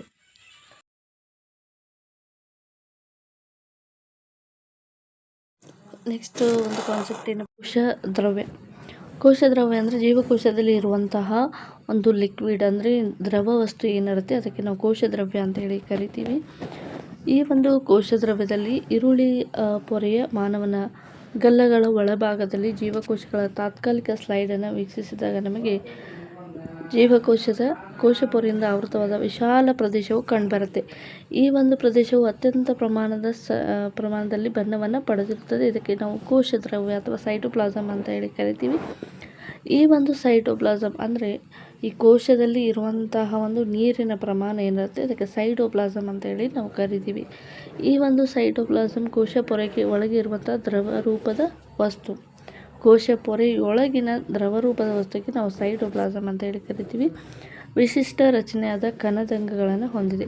ಪ್ರತಿ ಕಣದಂಗವು ಜೀವಕೋಶಕ್ಕಾಗಿ ನಿರ್ದಿಷ್ಟ ಕಾರ್ಯವನ್ನು ನಿರ್ವಹಿಸ್ತಾ ಇದೆ. ಹಾಗಾದರೆ ಕಣದಂಗಗಳು ಪೊರೆಯಿದ್ದ ಕಣದಂಗ ಏನಪ್ಪ ಅಂದರೆ ನಿಮಗೆ ಸಿಂಪಲ್ಲಾಗಿ ಹೇಳಬೇಕಪ್ಪ ಅಂದರೆ ಈಗ ಮೊಬೈಲ್ ಏನಿದೆ ಇದನ್ನು ಜೀವಕೋಶ ಅಂತ ಅಂದ್ಕೊಳ್ಳಿ. ನಿಮ್ಗೆ ಸರ್ವೇಸಾಮಾನ್ಯ ನೀವು ಮೊಬೈಲನ್ನು ಯೂಸ್ ಮಾಡ್ತಾ ಇರ್ತೀರ. ಸೊ ಈ ಮೊಬೈಲನ್ನು ಒಂದು ಜೀವಕೋಶ ಅಂತ ಹೇಳಿ ಅಂದ್ಕೊಂಡು ಆ ಜೀವಕೋಶ ಮೊಬೈಲ್ ಅಂತ ಆದರೆ ಈ ಒಂದು ಜೀವಕೋಶದ ಮೊಬೈಲ್ನಲ್ಲಿ ಇರುವಂತಹ ಆ್ಯಪ್ಸ್ ಏನಿದ್ದಾವೆ ಅದನ್ನು ನೀವು ಏನಂತ ಕರಿಬೋದು, ಕಣದಂಗಗಳು ಅಂತ ಹೇಳಿ ಕರಿಬೋದು. ನಿಮಗೆ ಎಕ್ಸಾಂಪಲ್ ನಿಮ್ಗೆ ಅರ್ಥ ಆಯಿತು ಅನ್ಕೋತೀನಿ. ಸೊ ಇವಾಗ ಇದು ಒಂದು ಜೀವಕೋಶ ಅಂತ ಅಂದ್ಕೊಳ್ಳಿ. ಇಲ್ಲಿ ಚಿಕ್ಕ ಚಿಕ್ಕದ ರಚನೆಯನ್ನು ಹೊಂದಿರುವಂತಹ ಒಳಭಾಗದಲ್ಲಿ ಇರುವಂಥ ಕೆಲವೊಂದಿಷ್ಟು ಕಣದಂಗಗಳಿಗೆ ಇವು ಕಣದಂಗಗಳು ಕೋಶ ಪೊರೆಯಿಂದ ಏನಾಗಿರ್ತವೆ ಆವೃತವನ್ನು ಹೊಂದಿರ್ತವೆ. ನಿರ್ದಿಷ್ಟ ನ್ಯೂಕ್ಲಿಯಸನ್ನು ಹೊಂದಿರುವ ಪ್ರೊಕ್ಯಾರಿಯೋಟ್ಗಳಲ್ಲಿ ಪೊರೆಯಿಂದ ಆವೃತವಾಗಿರೋ ಕಣದಂಗಗಳು ಕಂಡುಬರುತ್ತೆ. ಪ್ರೊಕ್ಯಾರಿಯೋಟ್ಗಳಲ್ಲಿ ಇದು ಇರೋದಿಲ್ಲ. ಯಾಕಪ್ಪ ಅಂದರೆ ನ್ಯೂಕ್ಲಿಯಸ್ ಏನಾಗಿರುತ್ತೆ ಪೊರೆಯಿಂದ ಆವೃತ ಆಗಿರೋದಿಲ್ಲ. ಯೂಕ್ಯಾರಿಯೋಟ್ಗಳಲ್ಲಿ ನಾವು ನ್ಯೂಕ್ಲಿಯರ್ ಪೊರೆ ಮತ್ತು ಪೊರೆರಹಿತ ಕಣಗಳನ್ನು ಪೊರೆ ಸಹಿತ ಕಣದಂಗಗಳನ್ನು ನಾವಿಲ್ಲಿ ಕಾಣ್ಬೋದು. ಸೊ ಉದಾಹರಣೆಗೆ ವೈರಸ್ಸನ್ನು ನಾವು ಒಂದು ಉದಾಹರಣೆಯಾಗಿ ತೆಗೆದುಕೊಂಡ್ರೆ ಪೊರೆಯ ಮಹತ್ವವನ್ನು ನಾವು ಚಿತ್ರಿಸಬಹುದು. ವೈರಸ್ಗಳು ಯಾವುದೇ ಒಂದು ಪೊರೆಯನ್ನು ಹೊಂದಿರುವುದಿಲ್ಲ. ಇದರಿಂದ ಜೀವಕೋಶಗಳ ದೇಹದ ಒಳಗೆ ಪ್ರವೇಶಿಸಿ ಅವುಗಳ ಕೋಶ ವ್ಯವಸ್ಥೆಯನ್ನು ತಮ್ಮ ಸಂತಾನೋತ್ಪತ್ತಿಗೆ ಬಳಸಿಕೊಳ್ಳುವವರೆಗೂ ಯಾವುದೇ ಒಂದು ಜೈವಿಕ ಲಕ್ಷಣಗಳನ್ನು ಇದು ತೋರಿಸೋದಿಲ್ಲ. ಅಂದರೆ ವೈರಸ್ ಏನಪ್ಪ ಅಂದರೆ ಇದು ತಮ್ಮ ಜೀವಕೋಶ ಅಂದರೆ ಜೀವಿಯ ಯಾವುದೇ ಒಂದು ಜೀವಂತ ಜೀವಕೋಶದ ಹೊರಗೆ ಇರುವಾಗ ಅದು ನಿರ್ಜೀವ ವಸ್ತು ಆಗಿರುತ್ತೆ. ಯಾವ ಒಂದು ವಸ್ತುವಿನಲ್ಲಿ ಅದು ಆಸರೆಯನ್ನು ಪಡೆದುಕೊಂಡ ನಂತರ ಅದು ಏನಾಗುತ್ತೆ ಅಂದರೆ ತನ್ನ ಒಂದು ಸಂತಾನೋತ್ಪತ್ತಿಯನ್ನು ಪ್ರಾರಂಭ ಮಾಡುತ್ತೆ. ಇದು ವೈರಸ್ನ ಒಂದು ಉದಾಹರಣೆ ಆಗಿತ್ತು. ಸೊ ಇಲ್ಲಿ ಯೂಕ್ಯಾರಿಯೋಟ್ ಮತ್ತು ಪ್ರೊಕ್ಯಾರಿಯೋಟ್ಗಳ ಉದಾಹರಣೆಗಳನ್ನು ಕೊಟ್ಟಿದ್ದಾರೆ, ಅಂದರೆ ಡಿಫ್ರೆನ್ಸನ್ನು ಕೊಟ್ಟಿದ್ದಾರೆ. ಇವುಗಳ ಗಾತ್ರದ ಡಿಫ್ರೆನ್ಸ್ ಕೊಟ್ಟಿದ್ದಾರೆ. ಗಾತ್ರ ಎಷ್ಟಿರುತ್ತೆ? ನ್ಯೂಕ್ಲಿಯರ್ ಪ್ರದೇಶ ಹೊಂದಿರುವುದಿಲ್ಲ. ಇದು ನ್ಯೂಕ್ಲಿಯರ್ ಪ್ರದೇಶ ನಿರ್ದಿಷ್ಟವಾಗಿರುತ್ತೆ. ಇದು ಪೊರೆಯಿಂದ ಆವೃತವಾಗಿರುತ್ತೆ. ಒಂದೇ ಒಂದು ಕ್ರೋಮೋಸೋಮನ್ನು ಹೊಂದಿರುತ್ತೆ. ಇದು ಒಂದಕ್ಕಿಂತ ಹೆಚ್ಚು ಕ್ರೋಮೋಸೋಮ್ಗಳನ್ನು ಹೊಂದಿರುತ್ತೆ. ಪೊರೆ ಸಹಿತ ಕಣದಂಗಗಳು ಕಂಡುಬರುವುದಿಲ್ಲ. ಇಲ್ಲಿ ಪೊರೆ ಸಹಿತ ಕಣದಂಗಗಳು ಕಂಡುಬರುತ್ತವೆ ಅಂತ ಹೇಳಿ ನಾವು ಏನು ಮಾಡ್ತೀವಪ್ಪ ಅಂದರೆ ಪ್ರೊಕ್ಯಾರಿಯೋಟ್ ಮತ್ತು ಯೂಕ್ಯಾರಿಯೋಟ್ಗಳ ವ್ಯತ್ಯಾಸವನ್ನು ಕಾಣ್ಬೋದು. ನೆಕ್ಸ್ಟು ನಾವು ಈಗ ಎಕ್ಸಾಂಪಲನ್ನು ಹೇಳಿದ್ವಲ್ಲ, ಮೊಬೈಲಲ್ಲಿರುವಂಥ ಆ್ಯಪ್ಗಳಿಗೆ ನಾವು ಕಣದಂಗ ಈ ಆ್ಯಪ್ಗಳನ್ನು ಎಕ್ಸಾಂಪಲಾಗಿ ಇಟ್ಕೊಂಡು ಕಣದಂಗಗಳ ಬಗ್ಗೆ ಸ್ಟಡಿ ಮಾಡ್ತಾಯಿದ್ದೀವಿ. ಈಗ ಕಣದಂಗಗಳು ಅಂತಂದರೆ ಏನು? ಕಣದಂಗಗಳು ಅಂತಂದರೆ ಜೀವಕೋಶದ ಒಳಭಾಗವನ್ನು ಹೊರಗಿನ ಪರಿಸರದಿಂದ ಬೇರ್ಪಡಿಸಲು ಪ್ರತಿ ಜೀವಕೋಶವು ಪೊರೆಯಿಂದ ಏನಾಗಿರುತ್ತೆ ಆವೃತವಾಗಿರುತ್ತೆ. ಅಂದರೆ ಈಗ ಇದು ಒಂದು ಜೀವಕೋಶ ಅಂತ ಹೇಳಿ ಕನ್ಸಿಡರ್ ಮಾಡಿದಾಗ ಇದರಲ್ಲಿ ಕಂಡುಬರುವಂಥ ಪ್ರತಿಯೊಂದು ಕಣವು ತನ್ನದೇ ಆದ ನಿರ್ದಿಷ್ಟ ಕೋಶ ಪೊರೆಯನ್ನು ಹೊಂದಿರುತ್ತೆ.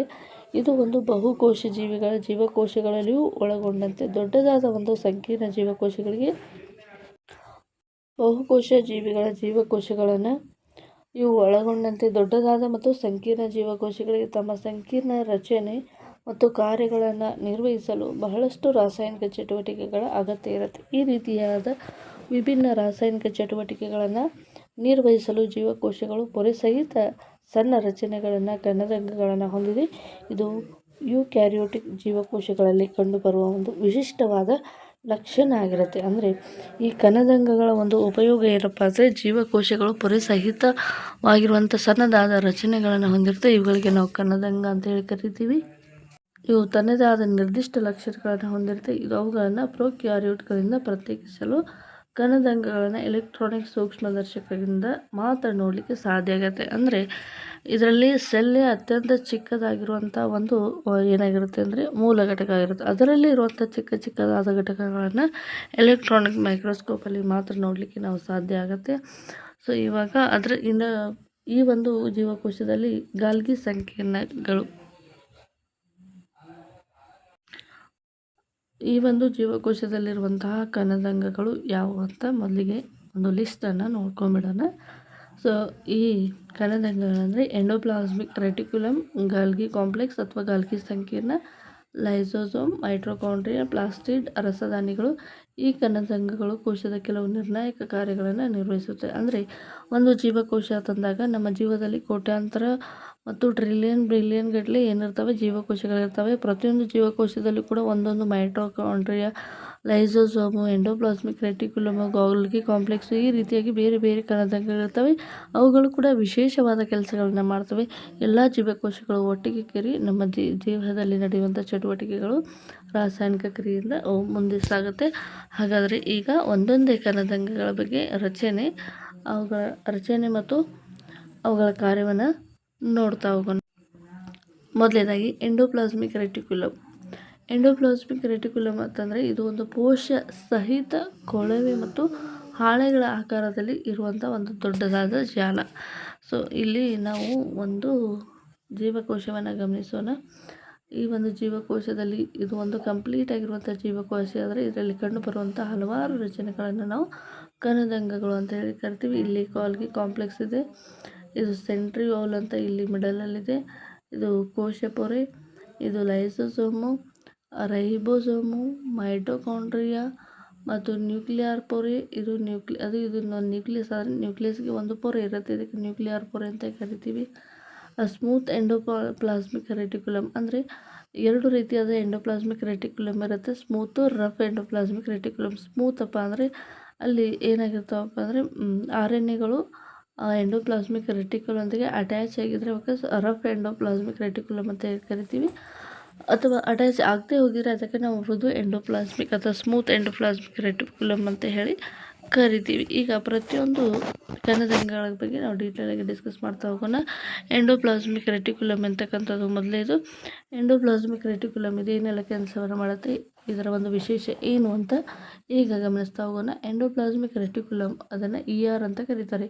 ಇದು ಒಂದು ಕೋಶ ಸಹಿತ ಕೊಳವೆ ಅಥವಾ ಹಾಳೆಗಳ ಆಕಾರದಲ್ಲಿರುವಂಥ ಒಂದು ದೊಡ್ಡದಾದ ಜಾಲ. ಅಂದರೆ ಈ ಜೀವಕೋಶದಲ್ಲಿ ಈ ರೀತಿಯಾಗಿ ಒಂದಕ್ಕೊಂದು ಜಾಲವನ್ನು ಹೊಂದಿರುತ್ತೆ, ಒಂದು ಸೈಕ್ಲಿಕ್ ಚೈನ್ ಥರ ಜಾಲವನ್ನು ಹೊಂದಿರುತ್ತೆ. ಇದಕ್ಕೆ ಎಂಡೋಪ್ಲಾಸ್ಮಿಕ್ ರೆಟಿಕ್ಯುಲಮ್ ಅಂತ ಹೇಳಿ ಕರಿತೀವಿ. ಉದ್ದನೆ ಮತ್ತು ದುಂಡಾದ ಅಥವಾ ಆಯತಾಕಾರದ ಚೀಲಗಳಂತೆ ಕಾಣುತ್ತೆ. ಎಂಡೋಪ್ಲಾಸ್ಮಿಕ್ ರೆಟಿಕ್ಯುಲಮ್ ಅನ್ನು ಆವರಿಸಿದ ಪೊರೆಯ ರಚನೆ ಕೋಶ ಪೊರೆ ಅಂತೆಯೇ ಇರುತ್ತದೆ. ಎಂಡೋಪ್ಲಾಸ್ಮಿಕ್ ರೆಟಿಕ್ಯುಲಮ್ನಲ್ಲಿ ಎರಡು ರೀತಿಯಾದ ವಿಧಗಳಿರುತ್ತೆ. ಒಂದು ಒರಟಾದ ಅಥವಾ ರಫ್ ಎಂಡೋಪ್ಲಾಸ್ಮಿಕ್ ರೆಟಿಕ್ಯುಲಮ್, ಇನ್ನೊಂದು ನಯವಾದ ಎಂಡೋಪ್ಲಾಸ್ಮಿಕ್ ರೆಟಿಕ್ಯುಲಮ್ ಅಥವಾ ಸ್ಮೂತ್ ಎಂಡೋಪ್ಲಾಸ್ಮಿಕ್ ರೆಟಿಕ್ಯುಲಮ್. ಒರಟಾದ ಎಂಡೋಪ್ಲಾಸ್ಮಿಕ್ ರೆಟಿಕ್ಯುಲಮ್ ಮೇಲ್ಮೈ ರೈಬೋಸೋಮ್ ಅಂತ ಹೇಳಿ ಕಣಗಳು ಇರ್ತವೆ. ಅವುಗಳು ಅಂಟಿಕೊಂಡಿದ್ರೆ ಅವುಗಳಿಗೆ ನಾವು ರಫ್ ಎಂಡೋಪ್ಲಾಸ್ಮಿಕ್ ರೆಟಿಕ್ಯುಲಮ್ ಅಂತ ಹೇಳಿ ಕರಿತೀವಿ. ಸೊ ಇವಾಗ ನೆಕ್ಸ್ಟ್ ರೈಬೋಸೋಮ್ಗಳು ಎಲ್ಲ ಹಾಗಾದರೆ ಈ ಒಂದು ಎಂಡೋಪ್ಲಾಸ್ಮಿಕ್ ರೆಟಿಕ್ಯುಲಮ್ ಮೇಲೆ ರೈಬೋಸೋಮ್ಗಳಿದ್ರೆ ಏನೆಲ್ಲ ವಿಶೇಷತೆ ಇರುತ್ತೆ ಅಂತ ನಾವು ನೋಡ್ತಾ ಹೋಗೋಣ. ಈಗ ರೈಬೋಸೋಮ್ಗಳು ಎಲ್ಲ ಕ್ರಿಯೆಗಳು ಜೀವಕೋಶಗಳಿದ್ದು ಪ್ರೋಟೀನ್ ಉತ್ಪಾದನೆ ಸ್ಥಳವಾಗಿದೆ. ರೈಬೋಸೋಮ್ನ ಕೆಲಸ ಏನಪ್ಪ ಅಂದರೆ ಎಂಡೋಪ್ಲಾಸ್ಮಿಕ್ ರೆಟಿಕ್ಯುಲಮ್ ಮೇಲೆ ರೈಬೋಸೋಮ್ಗಳು ಏನಾಗಿರ್ತಾವೆ, ಅಟ್ಯಾಚ್ ಆಗಿರ್ತವೆ. ಸೊ ಅಟ್ಯಾಚ್ ಆಗಿದ್ದರೆ ಇವುಗಳನ್ನು ನಾವು ಪ್ರೋಟೀನ್ ಉತ್ಪಾದನೆ ಸ್ಥಳ ಅಂತ ಹೇಳ್ತೀವಿ. ಹೇಗೆ ಉತ್ಪತ್ತಿಯಾದ ಪ್ರೋಟೀನನ್ನು ಅವಶ್ಯಕತೆ ಇರುವ ಜೀವಕೋಶಗಳಿಗೆ ಎಂಡೋಪ್ಲಾಸ್ಮಿಕ್ ರೆಟಿಕ್ಯುಲಮ್ನ ಮೂಲಕ ಇದು ಕಳಿಸುತ್ತದೆ. ಅಂದರೆ ಯಾವ ಜೀವಕೋಶದಲ್ಲಿ ಎಷ್ಟು ಅಂಶ ಪ್ರೋಟೀನ್ ಇರುತ್ತೆ ಆ ಒಂದು ಪ್ರೋಟೀನ್ಗೆ ಸಂಬಂಧಿಸಿದ ಹಾಗೆ ಅಲ್ಲಿ ಏನು ಮಾಡ್ತಾರಪ್ಪ ಅಂದರೆ ಆ ಒಂದು ಪ್ರೋಟೀನ್ಗಳನ್ನು ಕಳಿಸುವಂಥ ಕೆಲಸ ಮಾಡುತ್ತೆ ಯಾವುದು, ರೈಬೋಸೋಮ್. ಯಾವುದರ ಮೂಲಕ, ಎಂಡೋಪ್ಲಾಸ್ಮಿಕ್ ರೆಟಿಕ್ಯುಲಮ್ ಮೂಲಕ. ಹಾಗಾದರೆ ಸ್ಮೂತ್ ನಯವಾದ ಎಂಡೋಪ್ಲಾಸ್ಮಿಕ್ ರೆಟಿಕ್ಯುಲಮ್ ಜೀವಕೋಶದ ಚಟುವಟಿಕೆಗಳಿಗೆ ಅವಶ್ಯಕವಾಗಿ ಬೇಕಾದ ಕೊಬ್ಬಿನ ಅಥವಾ ಲಿಪಿಡ್ ಕಣಗಳನ್ನು ಉತ್ಪಾದಿಸಲು ಸಹಾಯ ಮಾಡುತ್ತೆ. ಸೊ ನಮ್ಮ ಆಹಾರದಲ್ಲಿ ತಿಂದಿರುವಂತಹ ಆಹಾರದಲ್ಲಿ ಸೇಕರಣೆ ಮಾಡುವಂಥ ಒಂದು ಕೊಬ್ಬಿನ ಲಿಪಿಡ್ನ ಕಣಗಳನ್ನು ಉತ್ಪಾದಿಸಲು ಇದು ಸ್ಮೂತ್ ಅಥವಾ ನಯವಾದ ಎಂಡೋಪ್ಲಾಸ್ಮಿಕ್ ರೆಟಿಕ್ಯುಲಮ್ ಏನು ಮಾಡುತ್ತೆ, ಹೆಲ್ಪ್ ಮಾಡುತ್ತೆ. ಈ ರೀತಿಯಾದ ಕೆಲಸಗಳು ಅಂದರೆ ಎಂಡೋಪ್ಲಾಸ್ಮಿಕ್ ರೆಟಿಕ್ಯುಲಮ್ನಲ್ಲಿ ಎರಡು ವಿಧಗಳು ಬೇರೆ ಬೇರೆಯಾದ ವಿಶಿಷ್ಟ ಕೆಲಸಗಳನ್ನ ಅವು ಮಾಡುತ್ತೆ. ಹೀಗೆ ಈ ಒಂದು ಪ್ರೋಟೀನ್ ಮತ್ತು ಲಿಪಿಡ್ಗಳು ಕೋಶಪೊರೆಯ ನಿರ್ಮಾಣದಲ್ಲಿಯೂ ಕೂಡ ನೆರವಾಗುತ್ತೆ. ಅಂದರೆ ಸಡನ್ನಾಗಿ ಒಂದು ಬಾಡಿ ಮೇಲೆ ಇಂಜುರಿ ಆದರೆ ಈ ಎಂಡೋಪ್ಲಾಸ್ಮಿಕ್ ರೆಟಿಕ್ಯುಲಮ್ ಮೇಲೆ ಇರುವಂತಹ ರೈಬೋಸೋಮ್ಗಳಾಗಿರ್ಬೋದು ಈ ಒಂದು ಸ್ಮೂತ್ ಎಂಡೋಪ್ಲಾಸ್ಮಿಕ್ ರೆಟಿಕ್ಯುಲಮ್ನಲ್ಲಿ ಇರುವಂತಹ ಪ್ರೋಟೀನ್ ಲಿಪಿಡ್ಗಳು ಎರಡೂ ಕೂಡ ಏನಾಗುತ್ತೆ ಅಂದರೆ ಈ ಒಂದು ಕೋಶ ಪೊರೆಯ ನಿರ್ಮಾಣದಲ್ಲಿ ಇದು ನೆರವಾಗುತ್ತೆ. ಈ ಪ್ರಕ್ರಿಯೆನ ಪೊರೆಯ ಜೈವಿಕ ಉತ್ಪಾದನೆ ಮೆಂಬ್ರೇನ್ ಬಯೋಜೆನೆಸಿಸ್ ಅಂತ ಹೇಳಿ ಕರೀತಾರೆ. ಅಂದರೆ ಸ್ಮೂತ್ ಎಂಡೋಪ್ಲಾಸ್ಮಿಕ್ ರೆಟಿಕ್ಯುಲಮ್ ಪ್ರೋಟೀನ್ ಮತ್ತು ಲಿಪಿಡ್ಗಳನ್ನು ಉತ್ಪಾದನೆ ಮಾಡಿ ಇವು ಜೈವಿಕವಾದ ಕ್ರಿಯೆಯನ್ನು ಉತ್ಪಾದನೆ ಮಾಡುತ್ತೆ. ಇದಕ್ಕೆ ಮೆಂಬ್ರೇನ್ ಬಯೋಜೆನೆಸಿಸ್ ಅಂತ ಹೇಳಿ ಕರೀತಾರೆ. ಇನ್ನು ಕೆಲವು ಪ್ರೋಟೀನ್ ಮತ್ತು ಲಿಪಿಡ್ ಕಿಣ್ವಗಳಂತೆ ಹಾರ್ಮೋನ್ಗಳಂತೆ ಕೂಡ ಕಾರ್ಯನಿರ್ವಹಿಸುತ್ತೆ. ಕಿಣ್ವ ಅಂತಂದರೆ ಏನಪ್ಪ ಅಂದರೆ ಯಾವುದೋ ಒಂದು ಕೆಮಿಕಲ್ ರಿಯಾಕ್ಷನ್ ಆಗಿರ್ಬೋದು ದೇಹದಲ್ಲಿ ಆ ಒಂದು ಕೆಮಿಕಲ್ ರಿಯಾಕ್ಷನನ್ನು ಅದರ ಕಾರ್ಯಪ್ರವೃತ್ತಿಯನ್ನು ದುಪ್ಪಟ್ಟು ಜಾಸ್ತಿಯಾಗಿ ಮಾಡಲಿಕ್ಕೆ ಈ ಕಿಣ್ವ ಎನ್ನುವಂಥದ್ದು ಕೆಲಸ ಮಾಡುತ್ತೆ. ಹಾರ್ಮೋನ್ಗಳಂತೂ ಕೂಡ ಕೆಲಸ ಮಾಡುತ್ತೆ. ಜೀವಕೋಶಗಳಲ್ಲಿ ಎಂಡೋಪ್ಲಾಸ್ಮಿಕ್ ರೆಟಿಕ್ಯುಲಮ್ ವಿಭಿನ್ನವಾಗಿ ಕಂಡು ಬಂದರೂ ಯಾವಾಗಲೂ ಒಂದೇ ಒಂದು ಜಾಲವನ್ನು ಇದು ರೂಪಿಸುತ್ತೆ. ಈಗ ಎಂಡೋಪ್ಲಾಸ್ಮಿಕ್ ರೆಟಿಕ್ಯುಲಮ್ನ ಮುಖ್ಯವಾದ ಕಾರಣ ಏನಪ್ಪ ಅಂದರೆ ಕೋಶದ್ರವ್ಯದ ವಿವಿಧ ಭಾಗಗಳ ನಡುವೆ ಕೋಶದ್ರವ್ಯ ನ್ಯೂಕ್ಲಿಯಸ್ನ ನಡುವೆ ವಸ್ತುಗಳ ತಂದರೆ ಮುಖ್ಯವಾಗಿ ಪ್ರೋಟೀನ್ಗಳ ಸಾಗಾಣಿಕೆ ಸಂಪರ್ಕವನ್ನು ಮಾಡುವಂಥದ್ದು. ಈ ಎಂಡೋಪ್ಲಾಸ್ಮಿಕ್ ರೆಟಿಕ್ಯುಲಮ್ ಅನ್ನುವಂಥದ್ದು ನ್ಯೂಕ್ಲಿಯಸ್ಗೆ ತುಂಬಾ ಹತ್ತಿರದಲ್ಲಿರುತ್ತೆ. ಇದು ಅತ್ಯಂತ ಜಾಲಬಂಧವಾಗಿರುತ್ತೆ. ಅಂದರೆ ಈ ರೀತಿಯಾಗಿ ಜಾಲಬಂಧವಾಗಿ ಇದು ರಚನೆ ಆಗಿರುತ್ತೆ. ಇದು ಏನು ಮಾಡುತ್ತೆ ಅಂದರೆ ಜೀವಕೋಶದ ಹೊರಗೆ ಬೇಕಾಗುವಂತಹ ಪ್ರೋಟೀನ್ಗಳನ್ನು ಇದೇನು ಮಾಡುತ್ತೆ ಅಂದರೆ ಸರಬರಾಜು ಮಾಡುತ್ತೆ. ಮುಖ್ಯವಾದ ಕೆಲಸ ಏನಪ್ಪ ಅಂದರೆ ಪ್ರೋಟೀನ್ಗಳ ಸಾಗಾಣಿಕೆ ಸಂಪರ್ಕವನ್ನು ಮಾಡುವಂಥದ್ದು ಯಾವುದು? ಸಪೋಸ್ ಇದು ಒಂದು ಗೂಡ್ ಟ್ರಾನ್ಸ್ಪೋರ್ಟ್ ಅಥವಾ ಯಾವುದೇ ಒಂದು ಸರಕು ಸಾಗಣೆ ಮಾಡಲಿಕ್ಕೆ, ಪ್ರೋಟೀನನ್ನು ಸರಕು ಸಾಗಣೆ ಮಾಡಲಿಕ್ಕೆ ಬಳಸುವಂಥ ಒಂದು ದೇಹದಲ್ಲಿರುವಂತಹ ವೆಹಿಕಲ್ ಅಂತ ಕೂಡ ನಾವು ಹೇಳ್ಬೋದು. ಈಗ ಎಂಡೋಪ್ಲಾಸ್ಮಿಕ್ ರೆಟಿಕ್ಯುಲಮ್ ಇನ್ನೊಂದು ಕಾರ್ಯ ಏನಪ್ಪ ಅಂದರೆ ಇದು ಕೋಶ ದ್ರವ್ಯಕ್ಕೆ ಆಧಾರ ಚೌಕಟ್ಟನ್ನು ನಿರ್ಮಿಸುವ ಮೂಲಕ ಕೋಶದಲ್ಲಿ ನಡೆಯುವ ಕೆಲವು ಜೀವ ರಾಸಾಯನಿಕ ಕ್ರಿಯೆಗಳಿಗೆ ಮೇಲ್ಮೆಯನ್ನು ಒದಗಿಸುತ್ತೆ. ಅಕಶೇರುಕ ಪ್ರಾಣಿಗಳ ಯಕೃತದ ಜೀವಕೋಶಗಳಲ್ಲಿ ಕಂಡುಬರುವ ನಯವಾದ ಎಂಡೋಪ್ಲಾಸ್ಮಿಕ್ ರೆಟಿಕ್ಯುಲಮ್ ಅನೇಕ ವಿಷವಸ್ತುಗಳು ಮತ್ತು ಔಷಧಗಳ ನಂಜನ್ನು ನಿವಾರಿಸಲು ಮತ್ತು ದುರ್ಬಲಗೊಳಿಸುವಲ್ಲಿ ನಿರ್ಣಾಯಕ ಪಾತ್ರವನ್ನು ವಹಿಸುತ್ತೆ. ಆ್ಯಂಡ್ ಸ್ಮೂತ್ ಎಂಡೋಪ್ಲಾಸ್ಮಿಕ್ ರೆಟಿಕ್ಯುಲಮ್ ಏನಪ್ಪ ಅಂದರೆ ಯಕೃತದ ಜೀವಕೋಶದಲ್ಲಿ ಕಂಡುಬರುವಂಥ ಇದು ಸ್ಮೂತ್ ಎಂಡೋಪ್ಲಾಸ್ಮಿಕ್ ರೆಟಿಕ್ಯುಲಮ್ ನಮ್ಮ ದೇಹದಲ್ಲಿರುವಂಥ ಅತ್ಯಂತ ವಿಷಕಾರಿ ವಸ್ತುಗಳನ್ನು ಮತ್ತು ಔಷಧಗಳ ನಂಜನ್ನು ನಿವಾರಿಸಲು ಇದು ಏನು ಮಾಡುತ್ತೆ ಅಂದರೆ ಕೆಲಸವನ್ನು ಮಾಡುವಂಥದ್ದು. ಸೊ ಇಲ್ಲಿ ನೀವು ನೋಡ್ತಾ ಇದ್ದರೆ ಇದು ಒಂದು ಸಸ್ಯ ಜೀವಕೋಶ. ಈ ಒಂದು ಸಸ್ಯ ಜೀವಕೋಶದಲ್ಲಿ ಇರುವಂಥದ್ದು ಇದು ಸ್ಮೂತ್ ಸ್ಮೂತ್ ಎಂಡೋಪ್ಲಾಸ್ಮಿಕ್ ರೆಟಿಕ್ಯುಲಮ್. ಇದು ನೋಡಿ, ಈ ಎಂಡೋಪ್ಲಾಸ್ಮಿಕ್ ರೆಟಿಕ್ಯುಲಮ್ ಮಾಡಿ ಯಾವುದೇ ಒಂದು ಡಾಟ್ಸ್ಗಳು ನಿಮಗೆ ಕಾಣ್ತಾ ಇಲ್ಲ, ಯಾಕಂದರೆ ಅಲ್ಲಿ ಯಾವುದೇ ಒಂದು ರೈಬೋಸೋಮ್ ಇರ್ತಾ ಇಲ್ಲ. ಸೊ ಇವಾಗ ಈ ಒಂದು ರೈಬೋಸೋಮನ್ನು ಎಂಡೋಪ್ಲಾಸ್ಮಿಕ್ ರೆಟಿಕ್ಯುಲಮ್ನ ಗಮನಿಸ್ತಾ ಇದ್ದರೆ ಅದರ ಮೇಲ್ಗಡೆ ಏನಿದೆ, ಮೇಲ್ಗಡೆ ಏನೋ ಒಂದು ಕುತ್ತಿರುವ ರೀತಿಯಲ್ಲಿ ನಿಮಗೆ ಅನುಭವ ಕಾಣ್ತಾ ಇದೆ. ಇದೇನಪ್ಪ ರಫ್ ಎಂಡೋಪ್ಲಾಸ್ಮಿಕ್ ರೆಟಿಕ್ಯುಲಮ್ ಅಂತ ಹೇಳಿ ಕರಿತೀವಿ. ಸೊ ಈ ರೀತಿಯಾಗಿ ರಫ್ ಮತ್ತು ಸ್ಮೂತ್ ಎಂಡೋಪ್ಲಾಸ್ಮಿಕ್ ರೆಟಿಕ್ಯುಲಮ್ ಏನಾಗುತ್ತೆ ಒಟ್ಟೊಟ್ಟಿಗೆ ಕೂಡಿಕೊಂಡು ಇರುತ್ತೆ. ಇದಕ್ಕೆ ನಾವು ಎಂಡೋಪ್ಲಾಸ್ಮಿಕ್ ರೆಟಿಕ್ಯುಲಮ್ ಅಂತ ಹೇಳಿ ಕರಿತೀವಿ. ಅದೇ ರೀತಿಯಾಗಿ ಇಲ್ಲಿ ನೀವು ಚಿಕ್ಕದಾಗಿರುವಂಥ ಒಂದು ಡಾಟನ್ನು ಗಮನಿಸ್ತಾ ಇದ್ದೀರ, ಇದು ಲೈಸೋಸೋಮ್ ಈ ರೀತಿಯಾಗಿರುತ್ತೆ. ನಂದು ಕ್ಲೋರೋಪ್ಲಾಸ್ಟ್ ಅಂತಕ್ಕಂಥದ್ದು ಈ ರೀತಿಯಾಗಿದೆ. ಈ ಕ್ಲೋರೋಪ್ಲಾಸ್ಟ್ನ ಕೆಲಸ ಏನಪ್ಪ ಅಂದರೆ ಇದು ಸಸ್ಯದ ಜೀವಕೋಶ ಆಗಿರೋದ್ರಿಂದ ಇದು ಈ ಒಂದು ಸಿಂಥಸಿಸ್ನ ಮಾಡೋದಕ್ಕೆ ಈ ಕ್ಲೋರೋಪ್ಲಾಸ್ಟ್ ಅಂತಕ್ಕಂಥದ್ದು ಹೆಲ್ಪ್ ಮಾಡುತ್ತೆ. ಇದು ಸಸ್ಯ ಜೀವಕೋಶದಲ್ಲಿ ಮಾತ್ರ ಇರುತ್ತೆ, ಪ್ರಾಣಿ ಜೀವಕೋಶದಲ್ಲಿ ಇರೋದಿಲ್ಲ. ಈ ಒಂದು ಜೀವಕೋಶದ ಮಧ್ಯಭಾಗದಲ್ಲಿರುವಂಥ ಅತ್ಯಂತ ಕೇಂದ್ರ ಭಾಗದಲ್ಲಿ ಇರುವಂಥ ಒಂದು ಏನಪ್ಪ ಅಂದರೆ ಇದು ನ್ಯೂಕ್ಲಿಯಸ್ ಇಲ್ಲಿದೆ. ಇದಕ್ಕೆ ನಾವು ಕಂಪ್ಲೀಟಾಗಿ ನ್ಯೂಕ್ಲಿಯಸ್ ಅಂತ ಹೇಳಿ ಕರಿತೀವಿ. ನೆಕ್ಸ್ಟು ಗಾಲ್ಗಿ ಕಾಂಪ್ಲೆಕ್ಸ್ ಅಥವಾ ಗಾಲ್ಗಿ ಸಂಕೀರ್ಣ ಅಂತ ಹೇಳಿ ಕರಿತೀವಿ. ಅದು ಈ ರೀತಿಯಾಗಿರುತ್ತೆ. ನ್ಯೂಕ್ಲಿಯಸ್ನ ಪೊರೆ ಅಂದರೆ ಈ ನ್ಯೂಕ್ಲಿಯಸ್ ರೌಂಡ್ ಏನಿದೆ ಇದರ ಹೊರಭಾಗದಲ್ಲಿರುವಂಥ ಪೊರೆಗೆ ನ್ಯೂಕ್ಲಿಯಸ್ ಪೊರೆ ಅಂತ ಹೇಳಿ ಕರಿತೀವಿ. ಈ ಜೀವಕೋಶ ಅತ್ಯಂತ ಹೊರಭಾಗದಲ್ಲಿರುವಂಥ ಒಂದು ಪೊರೆಗೆ ನಾವು ಕೋಶ ಪೊರೆ ಅಂತ ಹೇಳಿ ಕರಿತೀವಿ. ಮತ್ತು ಇದರಲ್ಲಿ ಒಳಭಾಗದಲ್ಲಿರೋದಕ್ಕೆ ಕೋಶ ಪೊರೆ ಅಂತ ಹೇಳಿ ಕರಿತೀವಿ, ಹೊರಭಾಗದಲ್ಲಿರುವುದಕ್ಕೆ ಪಾರ್ಶ್ವಕೋಶ ಭಿತ್ತಿ ಅಂತ ಹೇಳಿ ಕರಿತೀವಿ. ಅಂದರೆ ಕೋಶ ಭಿತ್ತಿ ಅಂದರೆ ಇದು ಸಸ್ಯ ಜೀವಕೋಶಕ್ಕೆ ಆಧಾರವನ್ನು ನೀಡಲಿಕ್ಕೆ ಇರುವಂಥ ಒಂದು ಕೋಶ ಭಿತ್ತಿಯಾಗಿದೆ.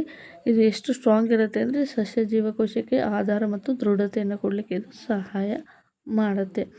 ಸೊ ಅದೇ ರೀತಿಯಾಗಿ ಕೋಶ ಪೊರೆ ಮತ್ತು ಪಾರ್ಶ್ವಕೋಶ ಭಿತ್ತಿ ಎರಡರ ಮಧ್ಯೆ ಇರುವಂಥದ್ದು ಕೋಶ ಭಿತ್ತಿ. ನೆಕ್ಸ್ಟು ಮೈಟೋಕಾಂಡ್ರಿಯಾ ಅಂದರೆ ಏನಪ್ಪ ಅಂದರೆ ಸಸ್ಯ ಜೀವಕೋಶದಲ್ಲಿ ಆಗಿರ್ಬೋದು, ಪ್ರಾಣಿ ಜೀವಕೋಶದಲ್ಲಿ ಆಗಿರ್ಬೋದು, ಶಕ್ತಿಯನ್ನು ಉತ್ಪಾದನೆ ಮಾಡುವಂಥ ಕೆಲಸ ಮೈಟೋಕಾಂಡ್ರಿಯಾದಾಗಿರುತ್ತೆ. ಸೊ ಲೈಸೋಸೋಮ್ ಅಂದರೆ ಇದು ಏನಪ್ಪ ಅಂದರೆ ಇದ್ರ ಕೆಲಸ ಕೂಡ ಏನಪ್ಪ ಅಂದರೆ ಇದು ಈ ಒಂದು ಯಾವುದೇ ಒಂದು ಜೀವಕೋಶದಲ್ಲಿ ನಡೆಯುವಂಥ ಒಂದು ಕಿಣ್ವಗಳನ್ನು ಭಕ್ಷಿಸುತ್ತೆ. ಕೆಲವೊಂದು ಬಾರಿ ತನ್ನನ್ನು ತಾನೇ ಭಕ್ಷಿಸಿಕೊಂಡು ನಾಶ ಆಗಿ ಹೊಸ ಲೈಸೋಸೋಮ್ ಕೂಡ ಉಂಟಾಗುವಂಥದ್ದು ನೋಡ್ತೀವಿ ನಾವು. ನೆಕ್ಸ್ಟ್ ಕ್ಲೋರೋಪ್ಲಾಸ್ಟ್ ಅನ್ನುವಂಥದ್ದು ಇದು ಕೂಡ ಸಸ್ಯ ಜೀವಕೋಶದಲ್ಲಿ ಮಾತ್ರ ಕಂಡುಬರುವಂಥ ಒಂದು ಕಣದಂಗವಾಗಿದೆ. ಕೋಶ ದ್ರವ್ಯ ಅಂದರೆ ಈ ಎಲ್ಲ ಕಣದಂಗಗಳನ್ನ ಒಳಗೊಂಡಂತೆ ಲಿಕ್ವಿಡ್ ಫಾರ್ಮಲ್ಲಿ ಅಂದರೆ ದ್ರವ ರೂಪದಲ್ಲಿರುವಂಥ ಒಂದು ಕಣದಂಗಕ್ಕೆ ನಾವು ಕೋಶ ದ್ರವ್ಯ ಅಂಥೇಳಿ ಕರಿತೀವಿ. ಅದೇ ರೀತಿಯಾಗಿ ಸಸ್ಯ ಜೀವಕೋಶ ಅಂದರೆ ಯಾವುದೇ ಒಂದು ಸಸ್ಯವನ್ನು, ಯಾವುದೇ ಒಂದು ಗಿಡವನ್ನು ನಾವು ಕಟ್ ಮಾಡಿ ನೀರಿನಲ್ಲಿ ಒಗೆದಾಗ ಯಾವುದೇ ಗಿಡ ಆಗಿರ್ಬೋದು ಅದು ತೇಲಲಿಕ್ಕೆ ಪ್ರಾರಂಭ ಮಾಡುತ್ತೆ.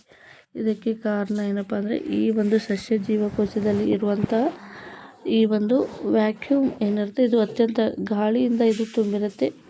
ಈ ಗಾಳಿಯಿಂದ ತುಂಬಿರೋದ್ರಿಂದ ಇದು ಏನಾಗುತ್ತೆ ಅಂದರೆ ಇದರ ಡೆನ್ಸಿಟಿ ಕಡಿಮೆಯಾಗಿ ಇದು ನೀರಿನ ಮೇಲೆ ಏನಾಗುತ್ತೆ ಫ್ಲೋಟ್ ಆಗಲಿಕ್ಕೆ ಸಾಧ್ಯ ಆಗುತ್ತೆ. ಇದು ಸಸ್ಯ ಜೀವಕೋಶದ ಒಂದು ಸಂಕ್ಷಿಪ್ತ ಪರಿಚಯ. ನೆಕ್ಸ್ಟ್ ಇಲ್ಲಿ ಬರುವಂಥದ್ದು ಗಾಲ್ಗಿ ಕಾಂಪ್ಲೆಕ್ಸ್.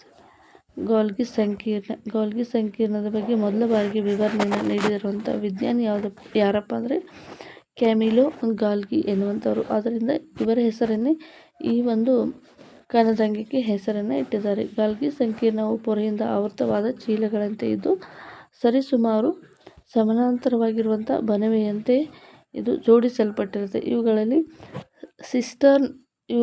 ಸಿಸ್ಟರ್ನ್ ಅಂತ ಹೇಳಿ ಕರೀತಾರೆ. ಸಿಸ್ಟರ್ನ್ ಅಂದರೆ ಏನು ಅಂತ ಕೂಡ ಕೇಳ್ಬೋದು. ಸೊ ಗಾಲ್ಗಿ ಕಾಂಪ್ಲೆಕ್ಸಲ್ಲಿ ಇವು ಏನಾಗಿರುತ್ತೆ, ಜೋಡಣೆಗೆ ಒಳಪಟ್ಟ ಗಾಲ್ಗಿ ಕಾಂಪ್ಲೆಕ್ಸಲ್ಲಿ ಬಣವೆಯಂತೆ ಜೋಡಿಸಲ್ಪಟ್ಟ ಒಂದು ರಚನೆಯನ್ನು ಸಿಸ್ಟರ್ನ್ಸ್ ಅಂತ ಹೇಳಿ ಕರೀತಾರೆ. ಗಾಲ್ಗಿ ಸಂಕೀರ್ಣದ ಪೊರೆಗಳು ಎಂಡೋಪ್ಲಾಸ್ಮಿಕ್ ರೆಟಿಕ್ಯುಲಮ್ನ ಪೊರೆಗಳೊಂದಿಗೆ ಸಂಪರ್ಕ ಹೊಂದಿದ್ದು, ಅಂದರೆ ಗಾಲ್ಗಿ ಕಾಂಪ್ಲೆಕ್ಸು ಎಂಡೋಪ್ಲಾಸ್ಮಿಕ್ ರೆಟಿಕ್ಯುಲಮ್ ಎರಡೂ ಕೂಡ ಒಂದಕ್ಕೊಂದು ಸಂಪರ್ಕವನ್ನು ಹೊಂದಿದ್ದು ಸಂಕೀರ್ಣ ಜೀವಕೋಶ ವ್ಯವಸ್ಥೆಗೆ ಇನ್ನೊಂದು ಭಾಗವನ್ನು ಇದು ನಿರ್ಮಾಣ ಮಾಡಿಕೊಡುವಂಥದ್ದು. ಸೊ ಎಂಡೋಪ್ಲಾಸ್ಮಿಕ್ ರೆಟಿಕ್ಯುಲಮ್ನ ಹತ್ತಿರ ಸಂಶ್ಲೇಷಿಸಲ್ಪಟ್ಟ ವಸ್ತುವನ್ನು ಪ್ಯಾಕ್ ಮಾಡಿ, ಅಂದರೆ ಈ ಎಂಡೋಪ್ಲಾಸ್ಮಿಕ್ ರೆಟಿಕ್ಯುಲಮ್ ಏನು ಮಾಡುತ್ತೆ, ಪ್ರೋಟೀನನ್ನು ಪ್ರೊಡ್ಯೂಸ್ ಮಾಡುತ್ತೆ, ಲಿಪಿಡನ್ನು ಪ್ರೊಡ್ಯೂಸ್ ಮಾಡುತ್ತೆ. ಲಿಪಿಡ್ ಆಗಿರ್ಬೋದು ಮತ್ತು ಪ್ರೋಟೀನ್ ಆಗಿರ್ಬೋದು, ಇವುಗಳನ್ನು ಏನು ಮಾಡುತ್ತೆ, ಪ್ಯಾಕೆಟ್ ರೀತಿಯಲ್ಲಿ ಇದನ್ನು ಪ್ಯಾಕ್ ಮಾಡಿ ಜೀವಕೋಶದ ಒಳಭಾಗದಲ್ಲಿ ಅಥವಾ ಹೊರಭಾಗದ ಹಲವಾರು ಗುರಿ ಅಂಗಗಳಿಗೆ ಗಾಲ್ಗಿ ಕಾಂಪ್ಲೆಕ್ಸ್ನ ಮೂಲಕ ರವಾನೆಯನ್ನು ಮಾಡುತ್ತೆ. ಅಂದರೆ ಗಾಲ್ಗಿ ಕಾಂಪ್ಲೆಕ್ಸ್ ಅಂದರೆ ಪ್ರೋಟೀನ್ಗಳನ್ನು ಮಾಡುವಂಥ ಒಂದು ಟ್ರಾನ್ಸ್ಪೋರ್ಟ್ ಸಿಸ್ಟಮ್ ಅಂತ ನಾವು ಆಲ್ರೆಡಿ ಹೇಳಿದ್ವಿ. ಇದು ಗಾಲ್ಗಿ ರೆಟಿಕ್ಯುಲಮ್ ಎಂಡೋಪ್ಲಾಸ್ಮಿಕ್ ರೆಟಿಕ್ಯುಲಮ್ ಅಂತ ಸಣ್ಣದಾದ ಒಂದು ಪೊಟ್ಟಣಗಳನ್ನು ಮಾಡಿ ಏನು ಮಾಡುತ್ತೆ, ಜೀವಕೋಶದಲ್ಲಿ ಹರಿದು ಬಿಡುತ್ತೆ. ಈ ಜೀವಕೋಶದಲ್ಲಿ ಹರಿಯಲ್ಪಟ್ಟ ಪ್ರೋಟೀನ್ಗಳನ್ನು ಗಾಲ್ಗಿ ಕಾಂಪ್ಲೆಕ್ಸ್ ಏನು ಮಾಡುತ್ತೆ ಅಂದರೆ ಪರ್ಟಿಕ್ಯುಲರ್ ಈ ಒಂದು ಪ್ರೋಟೀನ್ ಇಂಥದೇ ಒಂದು ಜೀವದ ಅಂಗಗಳಿಗೆ ಬೇಕಾಗಿದೆ, ಈ ಒಂದು ಆ ಪ್ರೋಟೀನ್ ಹಾರ್ಟಿಗೆ ಬೇಕಾಗಿದೆ, ಈ ಒಂದು ಪ್ರೋಟೀನ ಬ್ರೈನ್ ಬೇಕಾಗಿದೆ, ಈ ಒಂದು ಪ್ರೋಟೀನ ಸ್ಟಮಕ್ಗೆ ಬೇಕಾಗಿದೆ.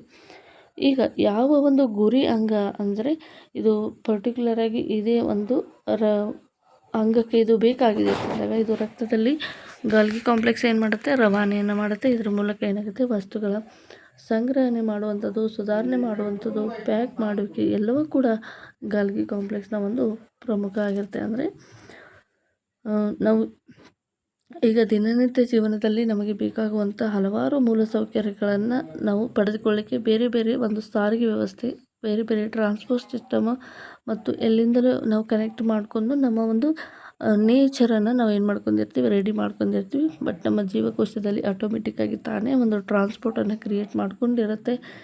ಈಗ ಯಾವುದೇ ಒಂದು ವಸ್ತುವ ಸಂಗ್ರಹಣೆ ಮಾಡಿರ್ಬೋದು, ಅಂದರೆ ಪ್ರೋಟೀನ್ ಆಗಿರ್ಬೋದು, ಲಿಪಿಡ್ ಆಗಿರ್ಬೋದು, ಯಾವುದೇ ಒಂದು ಹಾರ್ಮೋನ್ಗಳಾಗಿರ್ಬೋದು, ಎಲ್ಲವನ್ನು ಕೂಡ ಏನು ಮಾಡುತ್ತೆ, ಸಂಗ್ರಹಣೆ ಮಾಡುವಂಥದ್ದು.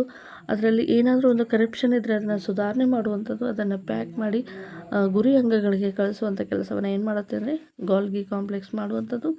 ಕೆಲವು ಸಂದರ್ಭಗಳಲ್ಲಿ ಸರಳ ಸಕ್ಕರೆ ಲವಣಗಳು ಸಂಕೀರ್ಣ ಸಕ್ಕರೆ ಅಣುಗಳಾಗಿ ಗಾಲ್ಗಿ ಸಂಕೀರ್ಣದಲ್ಲಿ ಇದು ಉಂಟಾಗ್ಬೋದು. ಗಾಲ್ಗಿ ಸಂಕೀರ್ಣವು ಲೈಸೋಸೋಮ್ಗಳ ನಿರ್ಮಾಣದಲ್ಲಿ ಇದು ಭಾಗವಹಿಸುತ್ತೆ. ಈಗ ಪರ್ಟಿಕ್ಯುಲರಾಗಿ GP ಸ್ಟೇಟ್ ಎಕ್ಸಾಮ್ ಆಗಿರ್ಬೋದು, 9th ಎಕ್ಸಾಮ್ನಲ್ಲಿ ಆಗಿರ್ಬೋದು, ಪರ್ಟಿಕ್ಯುಲರಾಗಿ ಇಂಥದ್ದೇ ಒಂದು ಕಣದಂಗವನ್ನು ಕೊಟ್ಟು ಇದರ ಪ್ರಮುಖ ಕಾರ್ಯವನ್ನು ತಿಳಿಸಿ ಅಂತ ಹೇಳಿ ಕೊಡ್ತಾರೆ. ಸೊ ಇಷ್ಟು ಇದು ಒಂದು ಗಾಲ್ಗಿ ಕಾಂಪ್ಲೆಕ್ಸ್ನ ಒಂದು ಕಾರ್ಯನಿರ್ವಹಣೆ ಅಂತ ಹೇಳಿ ನಾವೀಗ ತಿಳ್ಕೊಂಡ್ವಿ. ಓಕೆ, ನಾವೀಗ ಏನು ಮಾಡಿದ್ವಪ್ಪ ಅಂದರೆ ಈಗ ಜೀವಕೋಶದಲ್ಲಿರುವ ಕಣದಂಗಗಳಲ್ಲಿ ಒಂದು ಎಂಡೋಪ್ಲಾಸ್ಮಿಕ್ ರೆಟಿಕ್ಯುಲಮು, ಎರಡನೇದು ಗಾಲ್ಗಿ ಕಾಂಪ್ಲೆಕ್ಸನ್ನು ನೋಡಿದ್ವಿ, ಮೂರನೇದು ಲೈಸೋಸೋಮನ್ನು ನೋಡ್ತಾ ಇದ್ವಿ. ಲೈಸೋಸೋಮ್ ಏನು, ಇದರ ಕೆಲಸ ಏನು, ಇದ್ರ ಬಗ್ಗೆ ಡೀಟೇಲಾಗಿ ನೋಡ್ತಾ ಹೋಗೋಣ. ಲೈಸೋಸೋಮ್ ಅಂತಂದರೆ ಇದು ಪೊರೆ ಸಹಿತ ಚೀಲದಂತಿರುವ ಕಣದಂಗವಾಗಿದ್ದು, ಪೊರೆ ಸಹಿತವಾಗಿರುವಂಥ ಒಂದು ಚೀಲದಂತಿರುವಂಥ ಕಣದಂಗ ಒಳಗೆ ಜೀರ್ಣಕಾರದ ಕಿಣ್ವಗಳನ್ನು ಹೊಂದಿರುತ್ತೆ. ಜೀರ್ಣ ಮಾಡುವಂಥ ಕಿಣ್ವಗಳನ್ನು ಇದು ಹೊಂದಿರುತ್ತೆ, ತುಂಬಿಕೊಂಡಿರುತ್ತೆ. ಈ ಕಿಣ್ವಗಳು ಒರಟು ಎಂಡೋಪ್ಲಾಸ್ಮಿಕ್ ರೆಟಿಕ್ಯುಲಮ್ನಿಂದ ಇದು ಉತ್ಪತ್ತಿಯಾಗಿರುತ್ತೆ. ಸೊ ಇಲ್ಲಿ ಕೂಡ ನಮಗೆ ಎಂಡೋಪ್ಲಾಸ್ಮಿಕ್ ರೆಟಿಕ್ಯುಲಮ್ನ ಕಾರ್ಯವನ್ನು ಕೂಡ ಲಿಸ್ಟ್ ಮಾಡ್ಬೋದು. ಇದು ಲೈಸೋಸೋಮ್ಗಳನ್ನ ಉತ್ಪತ್ತಿ ಮಾಡುತ್ತೆ ಅಂತ ನೋಡಿದ್ವಿ, ನಾವು ಹಿಂದಿನ ಒಂದು ಲೈನ್ನಲ್ಲಿ ನೋಡಿದ್ವಿ. ಸೊ ಇವಾಗ ಕಿಣ್ವಗಳು ಒರಟು ಎಂಡೋಪ್ಲಾಸ್ಮಿಕ್ ರೆಟಿಕ್ಯುಲಮ್ನಿಂದ ಉತ್ಪತ್ತಿ ಆಗಿರುತ್ತೆ. ಈ ಲೈಸೋಸೋಮ್ಗಳು ಜೀವಕೋಶದ ತ್ಯಾಜ್ಯ ವಿಲೇವಾರಿ ಮಾಡುವಂಥ ಒಂದು ವಿವಿಧ ವ್ಯವಸ್ಥೆ. ಜೀವಕೋಶದ ತ್ಯಾಜ್ಯ ವಿಲೇವಾರಿ ಮಾಡುವಂಥ ಜೀವಕೋಶದ ವ್ಯವಸ್ಥೆ ಯಾವುದಪ್ಪ ಅಂದರೆ ಅದನ್ನು ನಾವು ಲೈಸೋಸೋಮ್ ಅಂತ ಹೇಳಿ ಕರಿಬೋದು.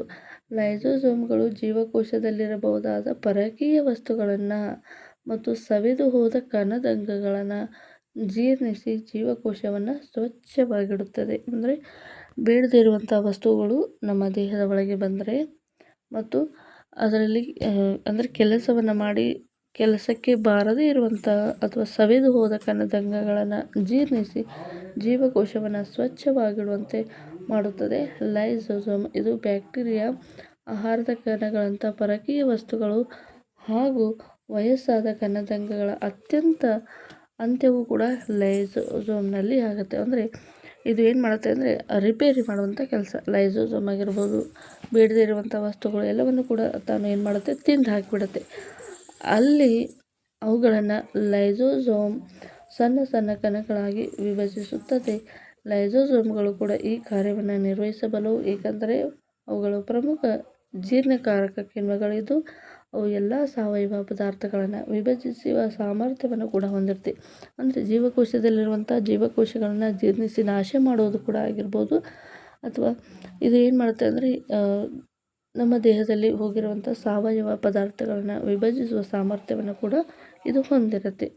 ಕೋಶೀಯ ಚಯಾಪಚಯ ಕ್ರಿಯೆಗೆ ತೊಂದರೆಯಾದ ಸಮಯದಲ್ಲಿ, ಉದಾಹರಣೆಗೆ ಜೀವಕೋಶವು ತೀವ್ರವಾಗಿ ಹಾನಿಗೊಳಗಾದ ಸಂದರ್ಭದಲ್ಲಿ ಲೈಸೋಸೋಮ್ಗಳು ಕೂಡ ಒಡೆದು ಹೋಗಿ ಕಿಣ್ವಗಳು ತಮ್ಮದೇ ಆದ ಕೋಶವನ್ನು ಜೀರ್ಣಿಸಿಕೊಳ್ಳುತ್ತವೆ. ಆದ್ದರಿಂದ ಲೈಸೋಸೋಮನ್ನು ಜೀವಕೋಶದ ಆತ್ಮಹತ್ಯಾ ಸಂಚಿ ಅಂತ ಹೇಳಿ ಕರೀತಾರೆ. ಅಂದರೆ ಈಗ ಜೀವಕೋಶದಲ್ಲಿರುವಂಥ ಸವೆದು ಹೋದ ಕಣಗಳನ್ನು ತಿಂದು ಅಲ್ಲಿ ಬರುವಂಥ ಸಾವಯವಗಳನ್ನು ಜೀರ್ಣಿಸ್ತು, ಹೀಗೆ ಅಲ್ಲಿ ಉಪಯೋಗವಾಗುವಂಥ ಎಲ್ಲ ರೀತಿಯಾದ ಕಣಗಳನ್ನು ಅದು ಜೀರ್ಣಿಸುತ್ತೆ.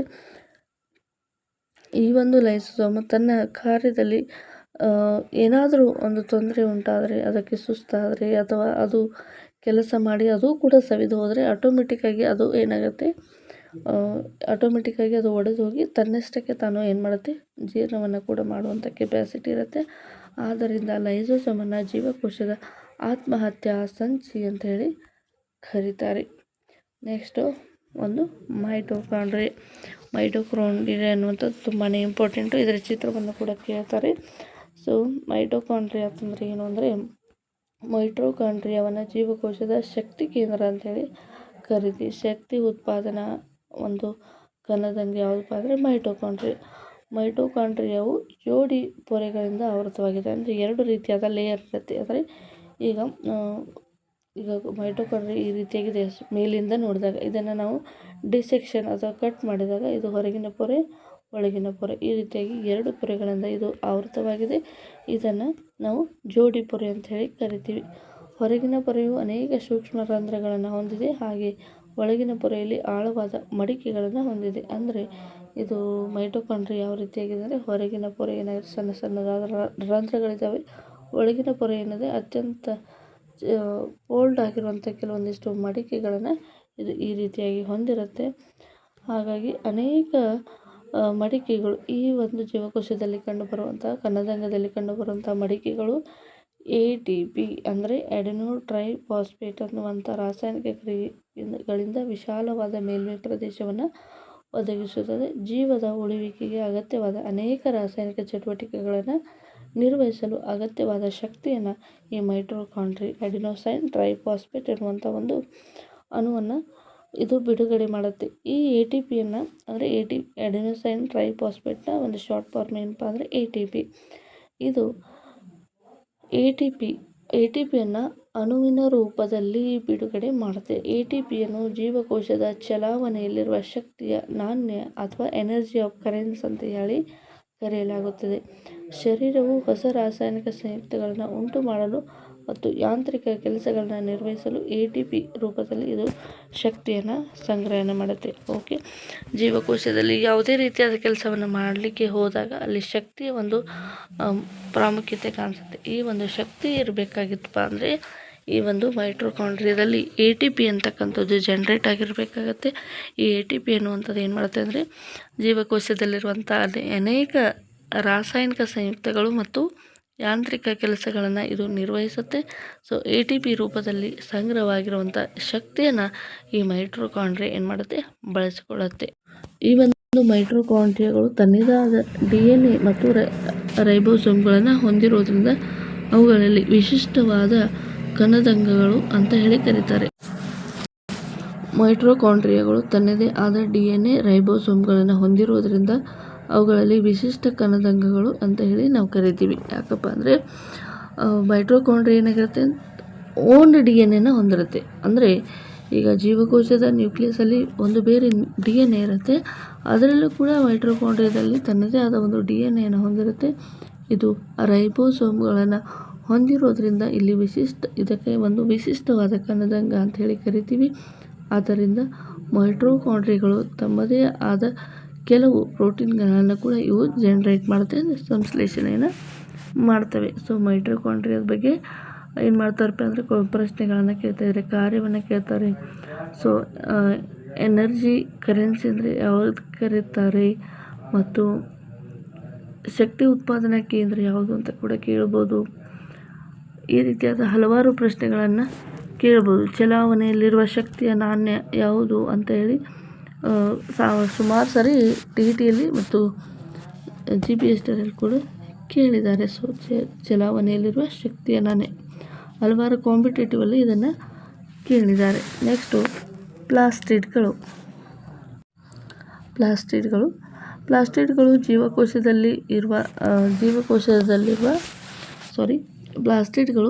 ಸಸ್ಯ ಜೀವಕೋಶದಲ್ಲಿರುವಂಥ ಒಂದೇ ಒಂದು ಬೇರೆ ಇದು ಏನಾಗಿರೋದಿಲ್ಲಪ್ಪ ಅಂದರೆ ಸಸ್ಯ ಜೀವಕೋಶದಲ್ಲಿ ಮಾತ್ರ ಇರುತ್ತೆ, ಪ್ರಾಣಿ ಜೀವಕೋಶದಲ್ಲಿ ಇದು ಇರೋದಿಲ್ಲ. ಪ್ಲಾಸ್ಟಿಡ್ಗಳಲ್ಲಿ 2 ವಿಧಗಳಿದಾವೆ. ಒಂದು ಕ್ರೋಮೋಪ್ಲಾಸ್ಟ್, ಇದು ಬಣ್ಣದ ಪ್ಲಾಸ್ಟಿಕ್ಗಳು, ಅಂದರೆ ಇದು ಕಲರ್ಫುಲ್ ಆಗಿರುತ್ತೆ. ಇನ್ನೊಂದು ಲ್ಯೂಕೋಪ್ಲಾಸ್ಟ್ ಅಂತ ಹೇಳಿ ಕರಿತೀವಿ, ಅಥವಾ ಬಿಳಿ ಬಣ್ಣದಾಗಿರುತ್ತೆ ಅಥವಾ ಬಣ್ಣರಹಿತ ಆಗಿರುತ್ತೆ. 2 ರೀತಿಯಾದ ಪ್ಲಾಸ್ಟಿಡ್ಗಳಿದ್ದಾವೆ. ಕ್ಲೋರೋಫಿಲ್ಗಳಿರುವ ಕ್ರೋಮೋಪ್ಲಾಸ್ಟ್ಗಳನ್ನು ಕ್ಲೋರೋಪ್ಲಾಸ್ಟ್ಗಳು ಅಂತ ಹೇಳಿ ಕರೀತಾರೆ. ಅಂದರೆ ಕಲರಲ್ಲಿ ಏನಿರುತ್ತೆ, ಕ್ರೋಮಾ ಅಂದರೆ ಕಲರ್, ಪ್ಲಾಸ್ಟಿಡ್ ಅಂದರೆ ಕಲರ್ ಪ್ಲಾಸ್ಟಿಡ್, ಅಂದರೆ ಇದಕ್ಕೆ ಕ್ರೋಮೋಪ್ಲಾಸ್ಟ್ಗಳನ್ನು ಕ್ಲೋರೋಪ್ಲಾಸ್ಟ್ ಅಂತ ಹೇಳಿ ಕರೀತಾರೆ, ಯಾಕಂದರೆ ಇದು ಕಲರಲ್ಲಿ ಇರುತ್ತೆ. ಸಸ್ಯಗಳ ದ್ಯುತಿಸಂಶ್ಲೇಷಣೆ ಕ್ರಿಯೆಯಲ್ಲಿ ಕ್ಲೋರೋಪ್ಲಾಸ್ಟ್ನ ಪಾತ್ರ ಪ್ರಮುಖವಾಗಿದೆ. ಕ್ಲೋರೋಫಿಲ್ ಜೊತೆಗೆ ವಿವಿಧ ಹಳದಿ ಕಿತ್ತಳೆ ಬಣ್ಣದ ವರ್ಣಕಗಳನ್ನು ಕೂಡ ಕ್ಲೋರೋಪ್ಲಾಸ್ಟ್ ಹೊಂದಿದೆ. ಲ್ಯೂಕೋಪ್ಲಾಸ್ಟ್ಗಳು ಪ್ರಾಥಮಿಕ ಕಣದಂಗಗಳಾಗಿದ್ದು ಅವುಗಳಲ್ಲಿ ಪಿಷ್ಟ, ತೈಲ ಹನಿ, ಪ್ರೋಟೀನ್ ಕಣಗಳು ಸಂಗ್ರಹವಾಗುವಂಥದ್ದು. ನೆಕ್ಸ್ಟ್ ಕ್ಲೋರೋಪ್ಲಾಸ್ಟ್ಗಳ ಒಳಗಿನ ರಚನೆಯು ಪೊರೆಗಳಿಂದಾಗಿದೆ. ಅಸಂಖ್ಯಾತ ಪದರಗಳನ್ನು ಇದು ಕ್ಲೋರೋಪ್ಲಾಸ್ಟ್ ಹೊಂದಿರುತ್ತೆ. ಅಂದರೆ number of layers is formed by chloroplast. ಇದು ಕ್ಲೋರೋಪ್ಲಾಸ್ಟ್ ಏನಾಗುತ್ತೆ, ಹಲವಾರು ರೀತಿಯಾದ ಪೊರೆಗಳನ್ನು ಇದು ಹೊಂದಿರುತ್ತೆ. ಇದಕ್ಕೆ ನಾವು ಸ್ಟ್ರೋಮ್ ಅಂತ ಹೇಳಿ ಕರಿತೀವಿ. ಸ್ಟ್ರೋಮ್ ಅಂದರೆ ಏನಪ್ಪ ಅಂದರೆ ಕ್ಲೋರೋಪ್ಲಾಸ್ಟ್ನ ಒಳಗಿನ ರಚನೆಯು ಅನೇಕ ರೀತಿಯಾದ ಪೊರೆಗಳಿಂದ ಅಸಂಖ್ಯಾತ ಪದರಗಳನ್ನು ಇದು ಹೊಂದಿದ್ದು ಇದಕ್ಕೆ ನಾವು ಸ್ಟ್ರೋಮ್ ಅಂತ ಹೇಳಿ ಕರಿತೀವಿ. ಮಾತೃಕೆಗಳಲ್ಲಿ ಇದು ಹುದುಗಿರುತ್ತವೆ. ಪ್ಲಾಸ್ಟಿಡ್ಗಳು ಹೊರ ರಚನೆಯಲ್ಲಿ ಮೈಟೊಕಾಂಡ್ರಿಯಾವನ್ನು ಹೋಲುತ್ತೆ. ಸೊ ಈ ಪ್ಲಾಸ್ಟಿಡ್ಗಳು ಏನಾಗಿರ್ತಾವಪ್ಪ ಅಂದರೆ ಮೈಟೊಕಾಂಡ್ರಿಯಾದ ರಚನೆಯನ್ನು ಹೊಂದಿರುತ್ತೆ, ಆದರೆ ಇವುಗಳ ಕೆಲಸಗಳು ಬೇರೆ ಬೇರೆ ಆಗಿರುತ್ತೆ. ಆದ್ದರಿಂದ ಇವುಗಳನ್ನು ನಾವು ಸ್ಟ್ರೋಮ್ ಅಂತ ಹೇಳಿ ಕರಿತೀವಿ. ಪ್ಲಾಸ್ಟಿಡ್ಗಳು ಹೊರ ರಚನೆಯಲ್ಲಿ ಮೈಟೊಕಾಂಡ್ರಿಯಾವನ್ನು ಹೋಲುತ್ತೆ. ಮೈಟೊಕಾಂಡ್ರಿಯಾದಂತೆ ಪ್ಲಾಸ್ಟಿಡ್ಗಳು ಕೂಡ ತಮ್ಮದೇ ಆದ DNA ಮತ್ತು ರೈಬೋಸೋಮ್ಗಳನ್ನು ಹೊಂದಿರುತ್ತೆ. ಅಂದರೆ ಮೈಟೊಕಾಂಡ್ರಿಯಾ ಕೂಡ ತನ್ನದೇ ಆದ DNA ಮತ್ತು ಪ್ರೋಟೀನ್ಗಳನ್ನು ಜನರೇಟ್ ಮಾಡುವಂಥ ಕೆಪ್ಯಾಸಿಟಿ ಇರುತ್ತೆ. ಅದೇ ರೀತಿಯಾಗಿ ಪ್ಲಾಸ್ಟಿಡ್ಗಳು ಕೂಡ ತನ್ನದೇ ಆದ ಒಂದು DNA ಹೊಂದಿರುತ್ತೆ. ಅದರ ಜೊತೆಗೆ ರೈಬೋಸೋಮನ್ನು ಕೂಡ ಏನು ಮಾಡುತ್ತೆ, ಇದು ಉತ್ಪಾದನೆಯನ್ನು ಮಾಡುವಂಥದ್ದು. ಸೊ ಇದು ಸಸ್ಯ ಜೀವಕೋಶದಲ್ಲಿ ಕಂಡುಬರುವಂಥ ಒಂದು ಕಣದಂಗ ಆಗಿತ್ತು. ನೆಕ್ಸ್ಟ್ ಏನಪ್ಪ ಅಂದರೆ ರಸದಾನಿಗಳು, ವ್ಯಾಕ್ಯೂಲ್ಸ್ ಅಂತ ಹೇಳಿ ಕರಿತೀವಿ. ಈ ಒಂದು ರಸದಾನಿಗಳಿಗೆ ನಾವು ವ್ಯಾಕ್ಯೂಲ್ಸ್ ಅಂತ ಹೇಳಿ ಕರಿತೀವಿ. ಇವುಗಳು ಏನೇ ಮಾಡ್ತವಪ್ಪ ಅಂದರೆ ಘನ ದ್ರವ ವಸ್ತುಗಳ ಸಂಗ್ರಹಣಾ ಚೀಲಗಳು.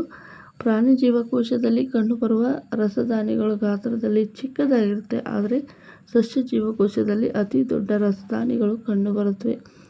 ಕೆಲವು ಸಸ್ಯ ಜೀವಕೋಶದ ಕೇಂದ್ರ ಭಾಗದಲ್ಲಿರುವ ರಸದಾನಿಯು ಜೀವಕೋಶದ ಗಾತ್ರದ 50% 90% ಭಾಗವನ್ನು ಇದು ಆಕ್ರಮಿಸಿಕೊಂಡಿರುತ್ತೆ. ಅಂದರೆ ಜೀವಕೋಶದಲ್ಲಿ ಕಂಡುಬರುವ ಅತ್ಯಂತ ದೊಡ್ಡದಾದ ಒಂದು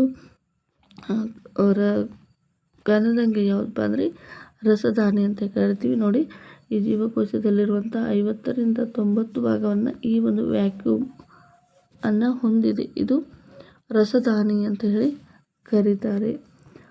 ಇವಾಗ ಈ ಒಂದು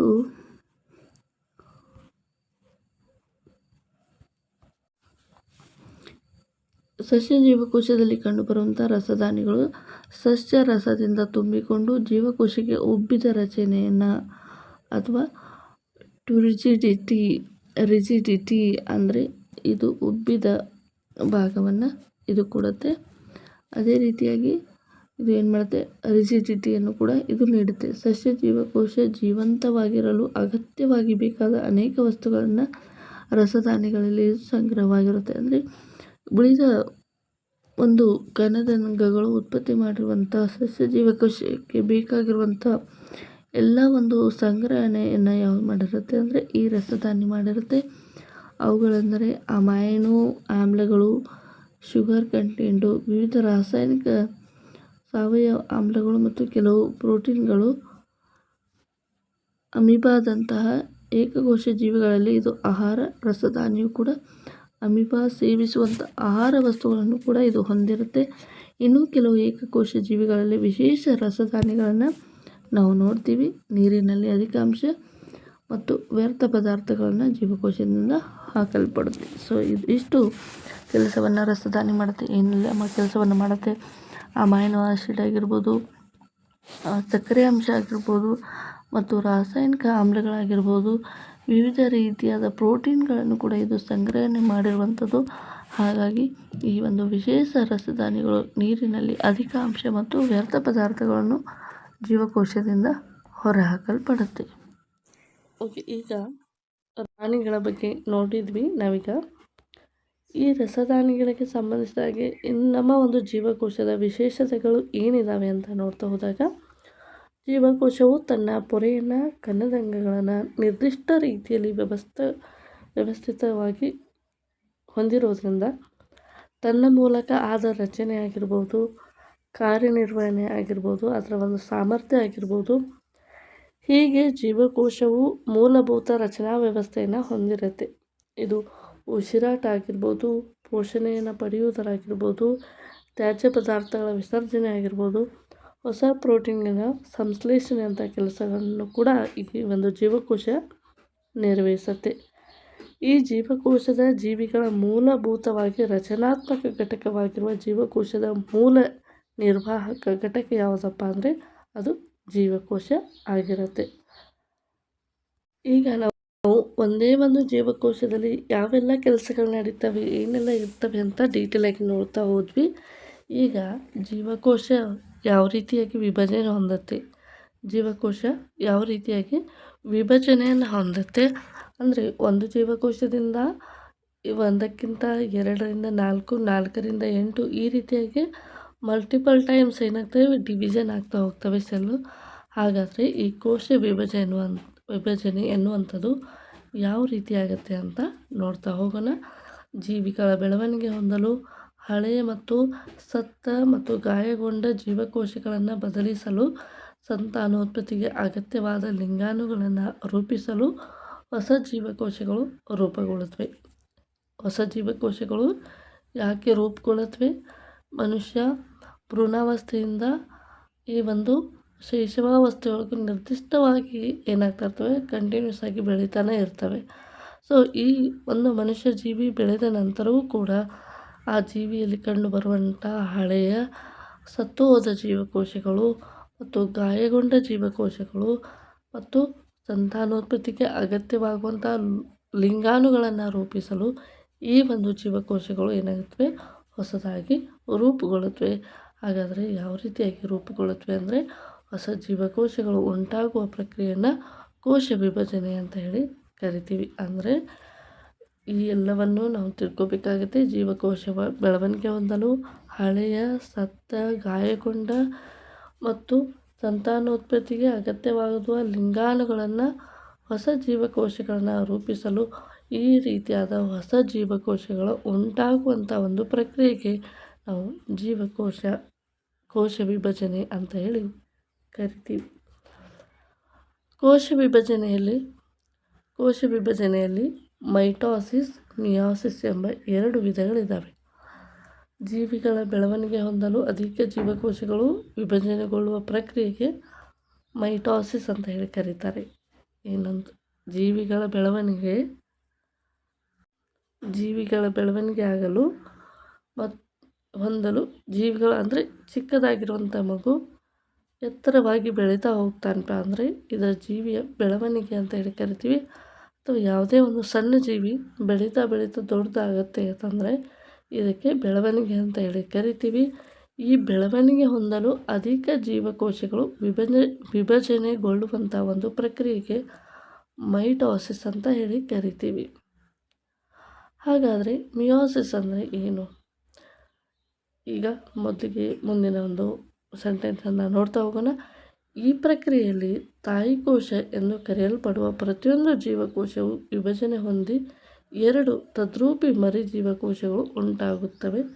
ಈ ಮರಿಜೀವಕೋಶಗಳು ತಾಯಿಕೋಶಗಳಲ್ಲಿ ಇರುವಷ್ಟೇ ಸಂಖ್ಯೆಯ ವರ್ಣತಂತುಗಳನ್ನು ಹೊಂದಿರುತ್ತವೆ.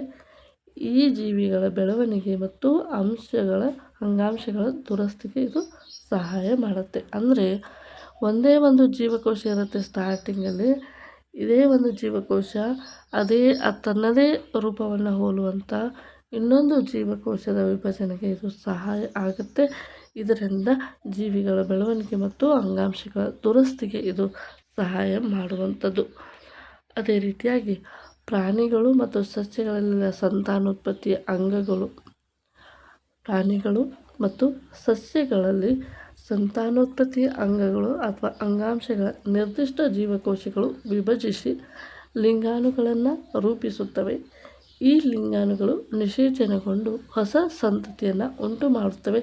ಈ ನಿರ್ದಿಷ್ಟ ಕೋಶಗಳು 2 ಬಾರಿ ವಿಭಜನೆ ಹೊಂದುವ ಒಂದು ಕ್ರಿಯೆಯನ್ನು ಮಿಯೋಸಿಸ್ ವಿಭಜನೆ ಕ್ರಿಯೆಯಲ್ಲಿ ಇದು ಪಾಲ್ಗೊಳ್ಳುತ್ತೆ. ಸೊ ಈ ಜೀವಿಗಳ ಬೆಳವಣಿಗೆಗೆ ಸಹಾಯ ಮಾಡುವಂಥದ್ದು ಯಾವುದಪ್ಪ ಅಂದರೆ ಮೈಟೋಸಿಸ್ ಕೋಶ ವಿಭಜನೆ. ಜೀವಿಗಳ ಸಂತಾನೋತ್ಪತ್ತಿಗೆ ಸಹಾಯ ಮಾಡುವಂಥ ಸಂತಾನೋತ್ಪತ್ತಿಗೆ ಸಹಾಯ ಮಾಡುವಂತಹ ಲಿಂಗಾಣುಗಳು ನಿಷೇಚನಗೊಂಡು ಮತ್ತೊಂದು ಹೊಸ ಸಂತತಿ ಹುಟ್ಟಲಿಕ್ಕೆ ಸಹಾಯ ಮಾಡುವಂಥ ಒಂದು ಕೋಶ ವಿಭಜನೆ ವಿಧ ಯಾವುದಪ್ಪ ಅಂದರೆ ಅದು ಮಿಯೋಸಿಸ್ ಆಗಿರುತ್ತೆ. ಮಿಯೋಸಿಸ್ ಅಂದರೆ ಇದು ಸಂತಾನೋತ್ಪತ್ತಿಗೆ ಮಾತ್ರ ಸಂಬಂಧಿಸಿದ್ದು. ಮೈಟೋಸಿಸ್ ಅಂದರೆ ಇದು ಬೆಳವಣಿಗೆಗೆ ಮಾತ್ರ ಸಂಬಂಧಿಸಿದ್ದು.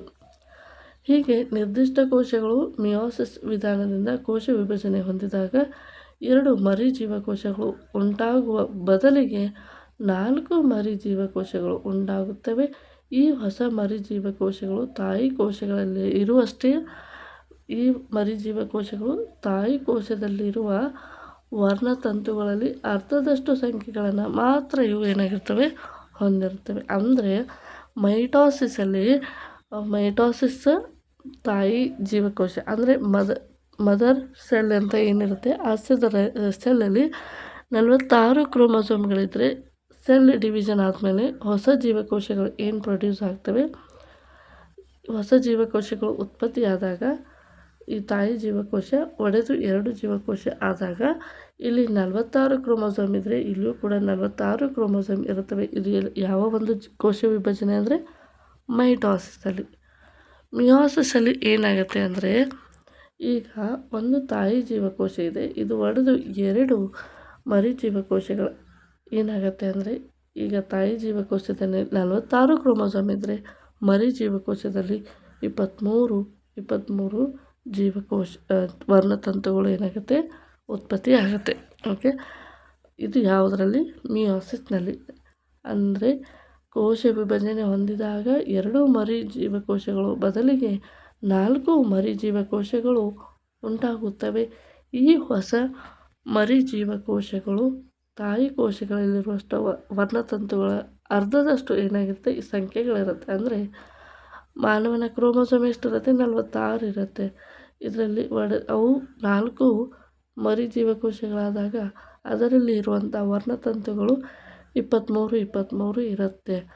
ಈ ತಾಯಿ ಜೀವಕೋಶದಲ್ಲಿ ಇರುವಷ್ಟು ಅರ್ಧದಷ್ಟು ಏನಿರುತ್ತೆ ಸಂಖ್ಯೆಯನ್ನು ಮಾತ್ರ ಹೊಂದಿರುತ್ತೆ. ಈ ಮರಿಜೀವಕೋಶಗಳಲ್ಲಿ ವರ್ಣತಂತುಗಳ ಸಂಖ್ಯೆ ಏಕೆ ಅರ್ಧದಷ್ಟಾಗುತ್ತವೆ ಎಂಬುದನ್ನು ಯೋಚಿಸಬಲ್ಲಿರಾ ಅಂತ ಇದೆ.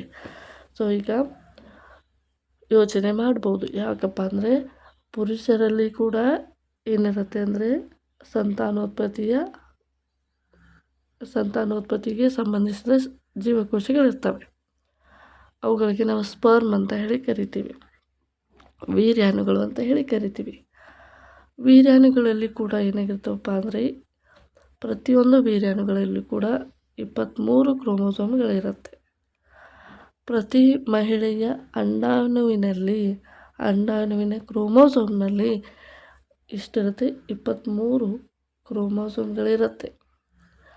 ಈ 23 ಕ್ರೋಮೋಸೋಮ್ ಎರಡೂ ಸೇರಿ 46 ಜೊತೆ ವರ್ಣತಂತುಗಳನ್ನು ಹೊಂದಿರುವಂಥ ಒಂದು ಹೊಸ ಜೀವಿ ಸೃಷ್ಟಿಸಲಿಕ್ಕೆ ಇದು ಸಾಧ್ಯ ಆಗುತ್ತೆ. ಅದಕ್ಕೆ ಈ ಮಿಯೋಸಿಸಲ್ಲಿ ಏನಾಗಿರುತ್ತೆ, ಅರ್ಧದಷ್ಟು ವರ್ಣತಂತುಗಳನ್ನು ಮಾತ್ರ ಹೊಂದಿರುತ್ತೆ ಅಂತ ಹೇಳ್ಬೋದು. ಓಕೆ ಫ್ರೆಂಡ್ಸ್, ಇದು ಚಾಪ್ಟರ್ ಕಂಪ್ಲೀಟಾಗಿ ಇಲ್ಲಿಗೆ ಮುಗಿತು. ಈ ಚಾಪ್ಟ್ರಲ್ಲಿ ಬರುವಂತಹ ಇಂಪಾರ್ಟೆಂಟ್ ಪ್ರಶ್ನೆಗಳು ಮತ್ತು ಇದಕ್ಕೆ ಸಂಬಂಧಿಸಿದ ಬಹು ಆಯ್ಕೆ ಪ್ರಶ್ನೆಗಳನ್ನು ಡೀಟೇಲಾಗಿ ಡಿಸ್ಕಸ್ ಮಾಡ್ತಾ ಹೋಗೋಣ. ಚಾಪ್ಟರ್ ಮುಗ್ದಾಯಿತು. ಇದಕ್ಕೆ ಸಂಬಂಧಿಸಿದ ಹಾಗೆ ಕೆಲವೊಂದಿಷ್ಟು ಇಂಪಾರ್ಟೆಂಟ್ ಪ್ರಶ್ನೆಗಳನ್ನು ನೋಡ್ತಾ ಹೋಗೋಣ. ಈಗ ಪ್ರಶ್ನೆಗಳು ಈ ರೀತಿಯಾಗಿದ್ದಾವೆ. ತನ್ನದೇ ಆದ ಆನುವಂಶೀಯ ವಸ್ತುವನ್ನು ಹೊಂದಿರುವ 2 ಕಣದಂಗಗಳನ್ನು ಹೆಸರಿಸಿ ಅಂತ ಇದೆ. ಸೊ ಒಂದು ಮೈಟೊಕಾಂಡ್ರಿಯಾ, ಇನ್ನೊಂದು ಪ್ಲಾಸ್ಟಿಡ್. ಇವು ತಮ್ಮದೇ ಆದ DNA ಮತ್ತು ರೈಬೋಸೋಮ್ಗಳನ್ನು ಇದು ಹೊಂದಿದೆ. ಎರಡನೆಯದು, ಕೆಲವು ಭೌತಿಕ ಮತ್ತು ರಾಸಾಯನಿಕ ಪ್ರಭಾವದಿಂದಾಗಿ ಒಂದು ಜೀವಕೋಶದ ಕೋಶೀಯ ವ್ಯವಸ್ಥೆ ನಾಶವಾದರೆ ಏನಾಗಬಹುದು?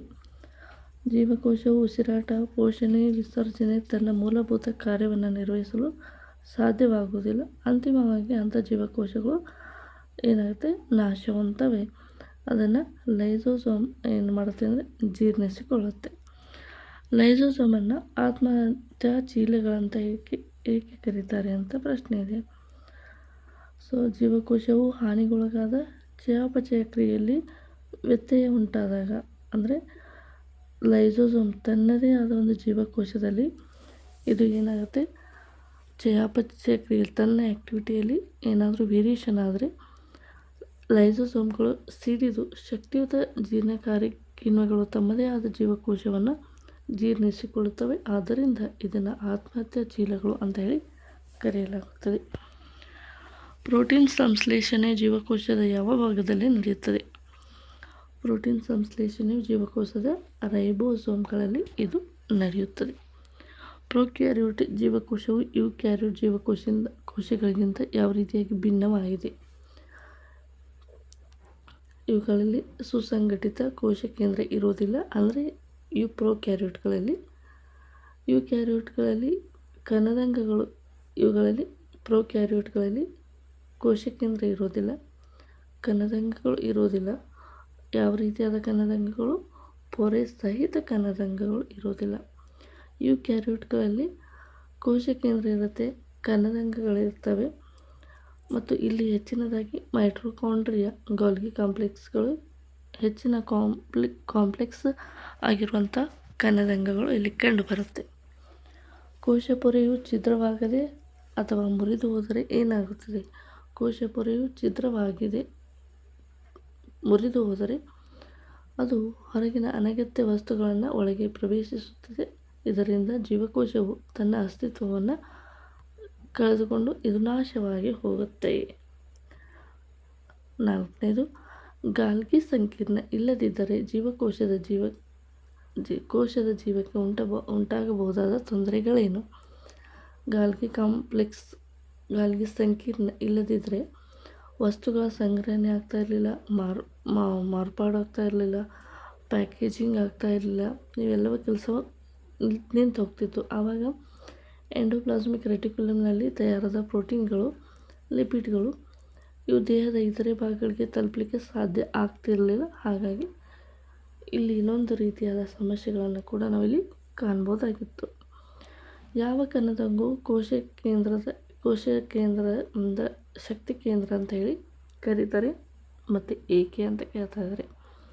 ಮೈಟೊಕಾಂಡ್ರಿಯಾನ ಕೋಶದ ಶಕ್ತಿ ಕೇಂದ್ರ ಅಂತ ಹೇಳಿ ಕರಿತೀವಿ. ಯಾಕಪ್ಪ ಅಂದರೆ ಮನುಷ್ಯನ ದೇಹಕ್ಕೆ ಬೇಕಾದ ಅಥವಾ ಪ್ರಾಣಿ ಸಸ್ಯಗಳಿಗೆ ದೇಹಕ್ಕೆ ಬೇಕಾದ ಶಕ್ತಿಯನ್ನು ಒದಗಿಸುವಂಥ ಒಂದು ಕಣದಂಗೆ ಯಾವುದಪ್ಪ ಅಂದರೆ ಅದು ಮೈಟೊಕಾಂಡ್ರಿಯಾ. ಇದರಲ್ಲಿ ATP ಅನ್ನುವಂಥದ್ದು ಏನಾಗುತ್ತೆ, ಜನ್ರೇಟ್ ಆಗುತ್ತೆ. ATP ಅಂದರೆ ಅಡಿನೋಸೈನ್ ಟ್ರೈಫಾಸ್ಫೇಟ್ ಅಂತ ಹೇಳಿ ಕರಿತೀವಿ. ಕೋಶಪೊರೆಯ ನಿರ್ಮಾಣದಲ್ಲಿ ಭಾಗಿಯಾಗುವ ಲಿಪಿಡ್ ಮತ್ತು ಪ್ರೋಟೀನ್ಗಳು ಎಲ್ಲಿ ಸಂಶ್ಲೇಷಣೆಗೆ ಒಳಪಡುತ್ತವೆ? ಇವು ಲಿಪಿಡ್ ಸ್ಮೂತ್ ಎಂಡೋಪ್ಲಾಸ್ಮಿಕ್ ರೆಟಿಕ್ಯುಲಮ್ನಲ್ಲಿ ಇವು ಏನಾಗುತ್ತವೆ, ಸಂಶ್ಲೇಷಣೆಗೆ ಒಳಪಡುತ್ತವೆ. ಪ್ರೋಟೀನ್ಗಳು ರಫ್ ಎಂಡೋಪ್ಲಾಸ್ಮಿಕ್ ರೆಟಿಕ್ಯುಲಮ್ನಲ್ಲಿ ಮತ್ತು ರೈಬೋಸೋಮ್ಗಳಲ್ಲಿ.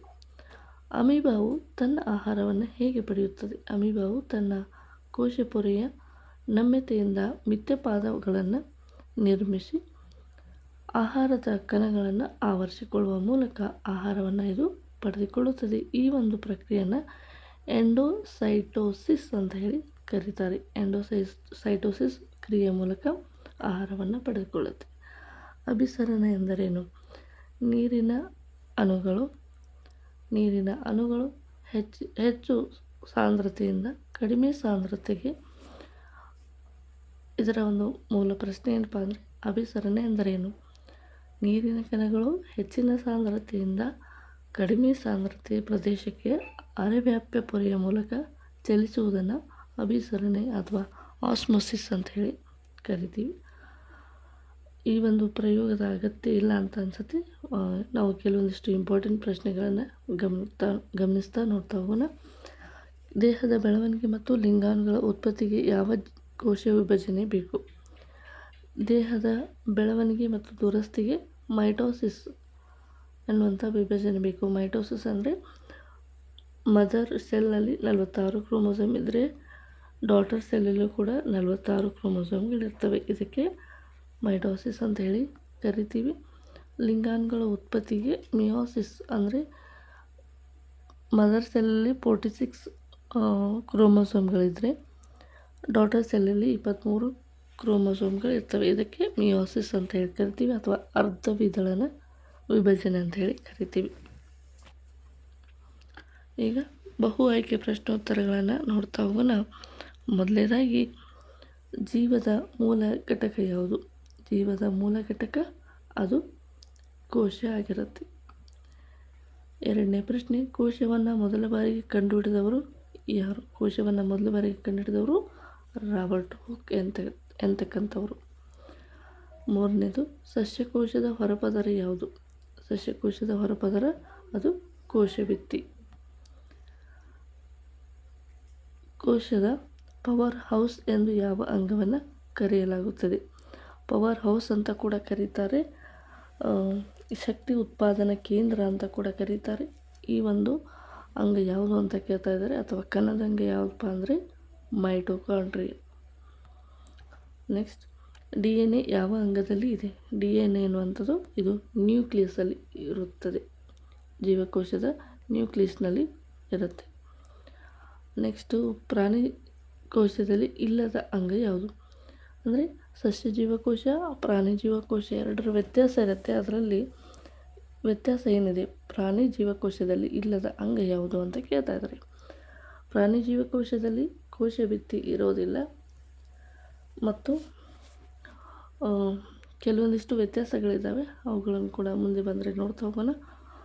ಕೋಶದ ಒಳಗಿನ ದ್ರವ್ಯವನ್ನು ಏನೆಂದು ಕರೆಯಲಾಗುತ್ತದೆ?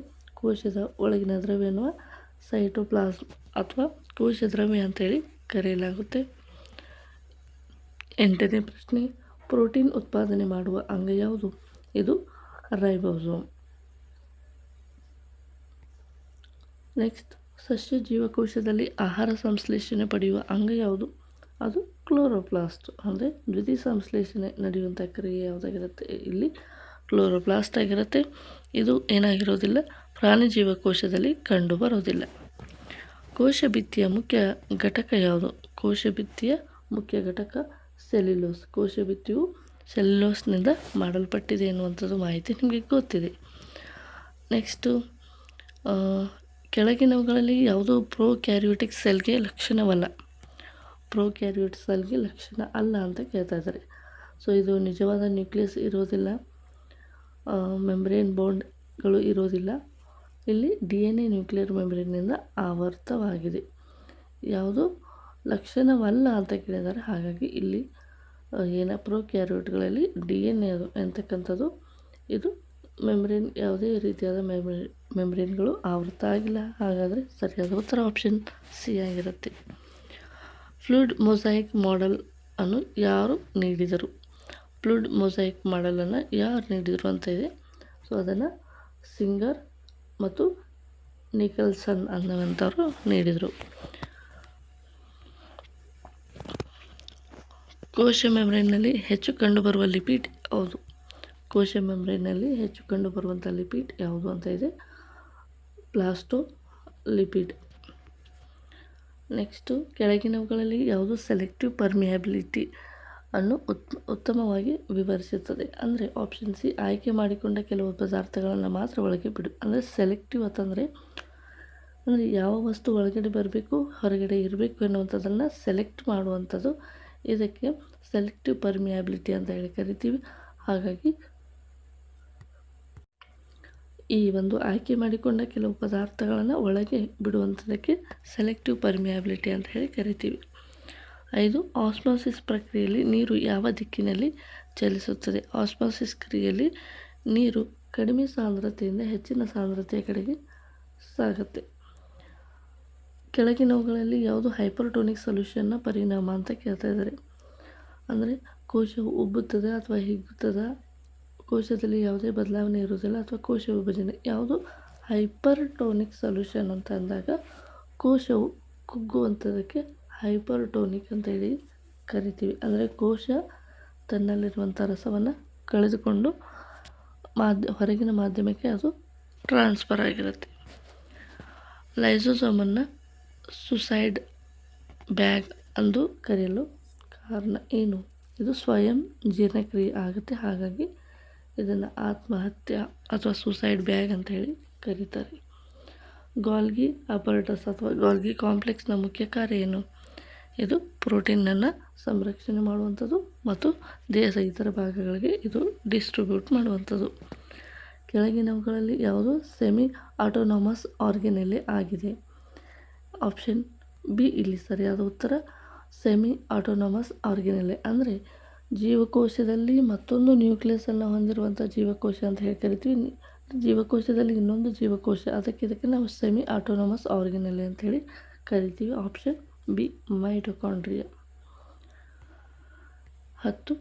ಕೆಳಗಿನವುಗಳಲ್ಲಿ ಯಾವುದು ಕೋಶದೊಳಗಿನ ಸಾಗಾಣಿಕೆಗೆ ಸಹಾಯ ಮಾಡುತ್ತದೆ ಅಂತ ಇದೆ? ಎಂಡೋಪ್ಲಾಸ್ಮಿಕ್ ರೆಟಿಕ್ಯುಲಮ್ ಎನ್ನುವಂಥದ್ದು ಸಹಾಯ ಮಾಡುತ್ತೆ. RFER ಅಂದರೆ ರಫ್ ಎಂಡೋಪ್ಲಾಸ್ಮಿಕ್ ರೆಟಿಕ್ಯುಲಮ್ ಅಂದರೆ ಒರಟಾದ ಎಂಡೋಪ್ಲಾಸ್ಮಿಕ್, ಸ್ಮೂತ್ ER ಅಂತಂದರೆ ನಯವಾದ ಎಂಡೋಪ್ಲಾಸ್ಮಿಕ್ ರೆಟಿಕ್ಯುಲಮ್ ನಡುವಿನ ವ್ಯತ್ಯಾಸ ಏನಂತ ಕೇಳ್ತಾ ಇದ್ದಾರೆ. ಸೊ ಇದರಲ್ಲಿ ಸರಿಯಾದ ಉತ್ತರ ಏನಪ್ಪ ಅಂದರೆ ರಫ್ ಇದ್ದರೆ ಅದು ರೈಬೋಸೋಮನ್ನು ಹೊಂದಿರುತ್ತೆ, ಸ್ಮೂತ್ ಇದ್ದರೆ ರೈಬೋಸೋಮ್ ಇರೋದಿಲ್ಲ. ಇದೇ ಒಂದು ವ್ಯತ್ಯಾಸ ಆಗಿದೆ. ಹಾಗಾಗಿ ಆಪ್ಷನ್ ನಂಬರ್ ಎ ಇಲ್ಲಿ ಸರಿಯಾದ ಉತ್ತರ. ಕೆಳಗಿನವುಗಳಲ್ಲಿ ಯಾವುದು ಆ್ಯಕ್ಟಿವ್ ಟ್ರಾನ್ಸ್ಪೋರ್ಟ್ ಉದಾಹರಣೆ ಆಗಿರುತ್ತೆ? ಆ್ಯಕ್ಟಿವ್ ಟ್ರಾನ್ಸ್ಪೋರ್ಟ್ ಯಾವುದು? ಎನರ್ಜಿ ಬಳಸಿ ಸಾಗುವಂಥ ಸಾರಿಗೆ ಯಾವುದು ಆ್ಯಕ್ಟಿವ್ ಟ್ರಾನ್ಸ್ಪೋರ್ಟ್ನ ಉದಾಹರಣೆ? ಯಾವುದೇ ಒಂದು ಕೆಲಸ ಸಾಗಬೇಕಪ್ಪ ಅಂದರೆ ಅಲ್ಲಿ ಸಫಿಷಿಯೆಂಟ್ ಎನರ್ಜಿ ಇರಬೇಕಾಗತ್ತೆ. ಸೊ ಇದು ಎನರ್ಜಿ ಬಳಸಿ ಸಾಗುವ ಸಾರಿಗೆ ಅಂತ ಹೇಳಿ ಕರಿತೀವಿ. ಪ್ಲಾಸ್ಮೋಲೈಸಿಸ್ ಯಾವ ಸಂದರ್ಭದಲ್ಲಾಗುತ್ತದೆ? ಪ್ಲಾಸ್ಮೋಲೈಸಿಸ್ ಎಂತಕ್ಕಂಥದ್ದು ಹೈಪರ್ಟೋನಿಕ್ ಸೊಲ್ಯೂಷನ್ ಇದ್ದಾಗ ಉಂಟಾಗುತ್ತದೆ. ಹೈಪರ್ಟೋನಿಕ್ ಸೊಲ್ಯೂಷನ್ ಇದ್ದಾಗ ಇದು ಉಂಟಾಗುತ್ತದೆ. ಕೆಳಗಿನವುಗಳಲ್ಲಿ ಯಾವುದು ಸಸ್ಯ ಜೀವಕೋಶದಲ್ಲಿ ಮಾತ್ರ ಕಂಡುಬರುತ್ತದೆ? Option C chloroplast. ಅಂದರೆ ಸಸ್ಯಗಳಲ್ಲಿ ದ್ವಿತೀಯ ಸಂಶ್ಲೇಷಣೆ ಕ್ರಿಯೆ ನಡೆಯೋದ್ರಿಂದ ಕ್ಲೋರೋಪ್ಲಾಸ್ಟ್ ಮಾತ್ರ ಇಲ್ಲಿ ಕಂಡುಬರುವಂಥದ್ದು. ನೆಕ್ಸ್ಟ್ ಸೆಲ್ ತೆರಿಗೆ ಕೊಡುಗೆ ನೀಡಿದವರು ಯಾರು? ಅಲ್ಲಿ ಸೈಡನ್ ಮತ್ತು ಶ್ವಾನೆ ಎಂತಕ್ಕಂಥವ್ರು ಸೆಲ್ ತೆರಿಗೆ ಕೊಡುಗೆ ನೀಡಿದವರು. ಆಪ್ಷನ್ ಬಿ ಇಲ್ಲಿ ಸರಿಯಾದ ಉತ್ತರ. ಓಕೆ ಫ್ರೆಂಡ್ಸ್, ಇದು ಜೀವದ ಮೂಲ ಘಟಕ ಈ ಒಂದು ಚಾಪ್ಟರ್ಗೆ ಸಂಬಂಧಿಸಿದ ಇಂಪಾರ್ಟೆಂಟ್ ಪ್ರಶ್ನೆಗಳು ಮತ್ತು ಮಲ್ಟಿಪಲ್ ಚಾಯ್ಸ್ ಕ್ವೆಶ್ಚನ್ಗಳನ್ನು ಡೀಟೇಲಾಗಿ ನೋಡಿದ್ವಿ. ಸೊ ಈ ಒಂದು ವಿಡಿಯೋ ನಿಮಗೆ ಇಷ್ಟ ಆದರೆ ದಯವಿಟ್ಟು ಲೈಕ್ ಮಾಡಿ, ಶೇರ್ ಮಾಡಿ ಮತ್ತು ಇದೇ ಮೊದಲ ಬಾರಿಗೆ ನೀವು ವಿಸಿಟ್ ಮಾಡ್ತಾಯಿದ್ರೆ ದಯವಿಟ್ಟು ಸಬ್ಸ್ಕ್ರೈಬ್ ಮಾಡೋದನ್ನು ಮರಿಬೇಡಿ. ಇದು ಈ ಒಂದು ವಿಡಿಯೋಗಳ ಪ್ಯಾಟರ್ನ್ನಲ್ಲಿ ಏನಾದರೂ ವ್ಯತ್ಯಾಸಗಳು ನಿಮಗೆ ಅನ್ನಿಸ್ತಾ ಇದ್ದರೆ, ಏನಾದರೂ ಚೇಂಜಸ್ಗಳು ಬೇಕಾಗಿದ್ದರೆ ದಯವಿಟ್ಟು ಕಮೆಂಟ್ ಮಾಡಿ ತಿಳಿಸಿ ಅಂತ ಹೇಳ್ತಾ, ಇಷ್ಟೊತ್ತು ಈ ಒಂದು ವಿಡಿಯೋನ ನೋಡೋದಕ್ಕೆ ಥ್ಯಾಂಕ್ ಯು ಸೋ ಮಚ್.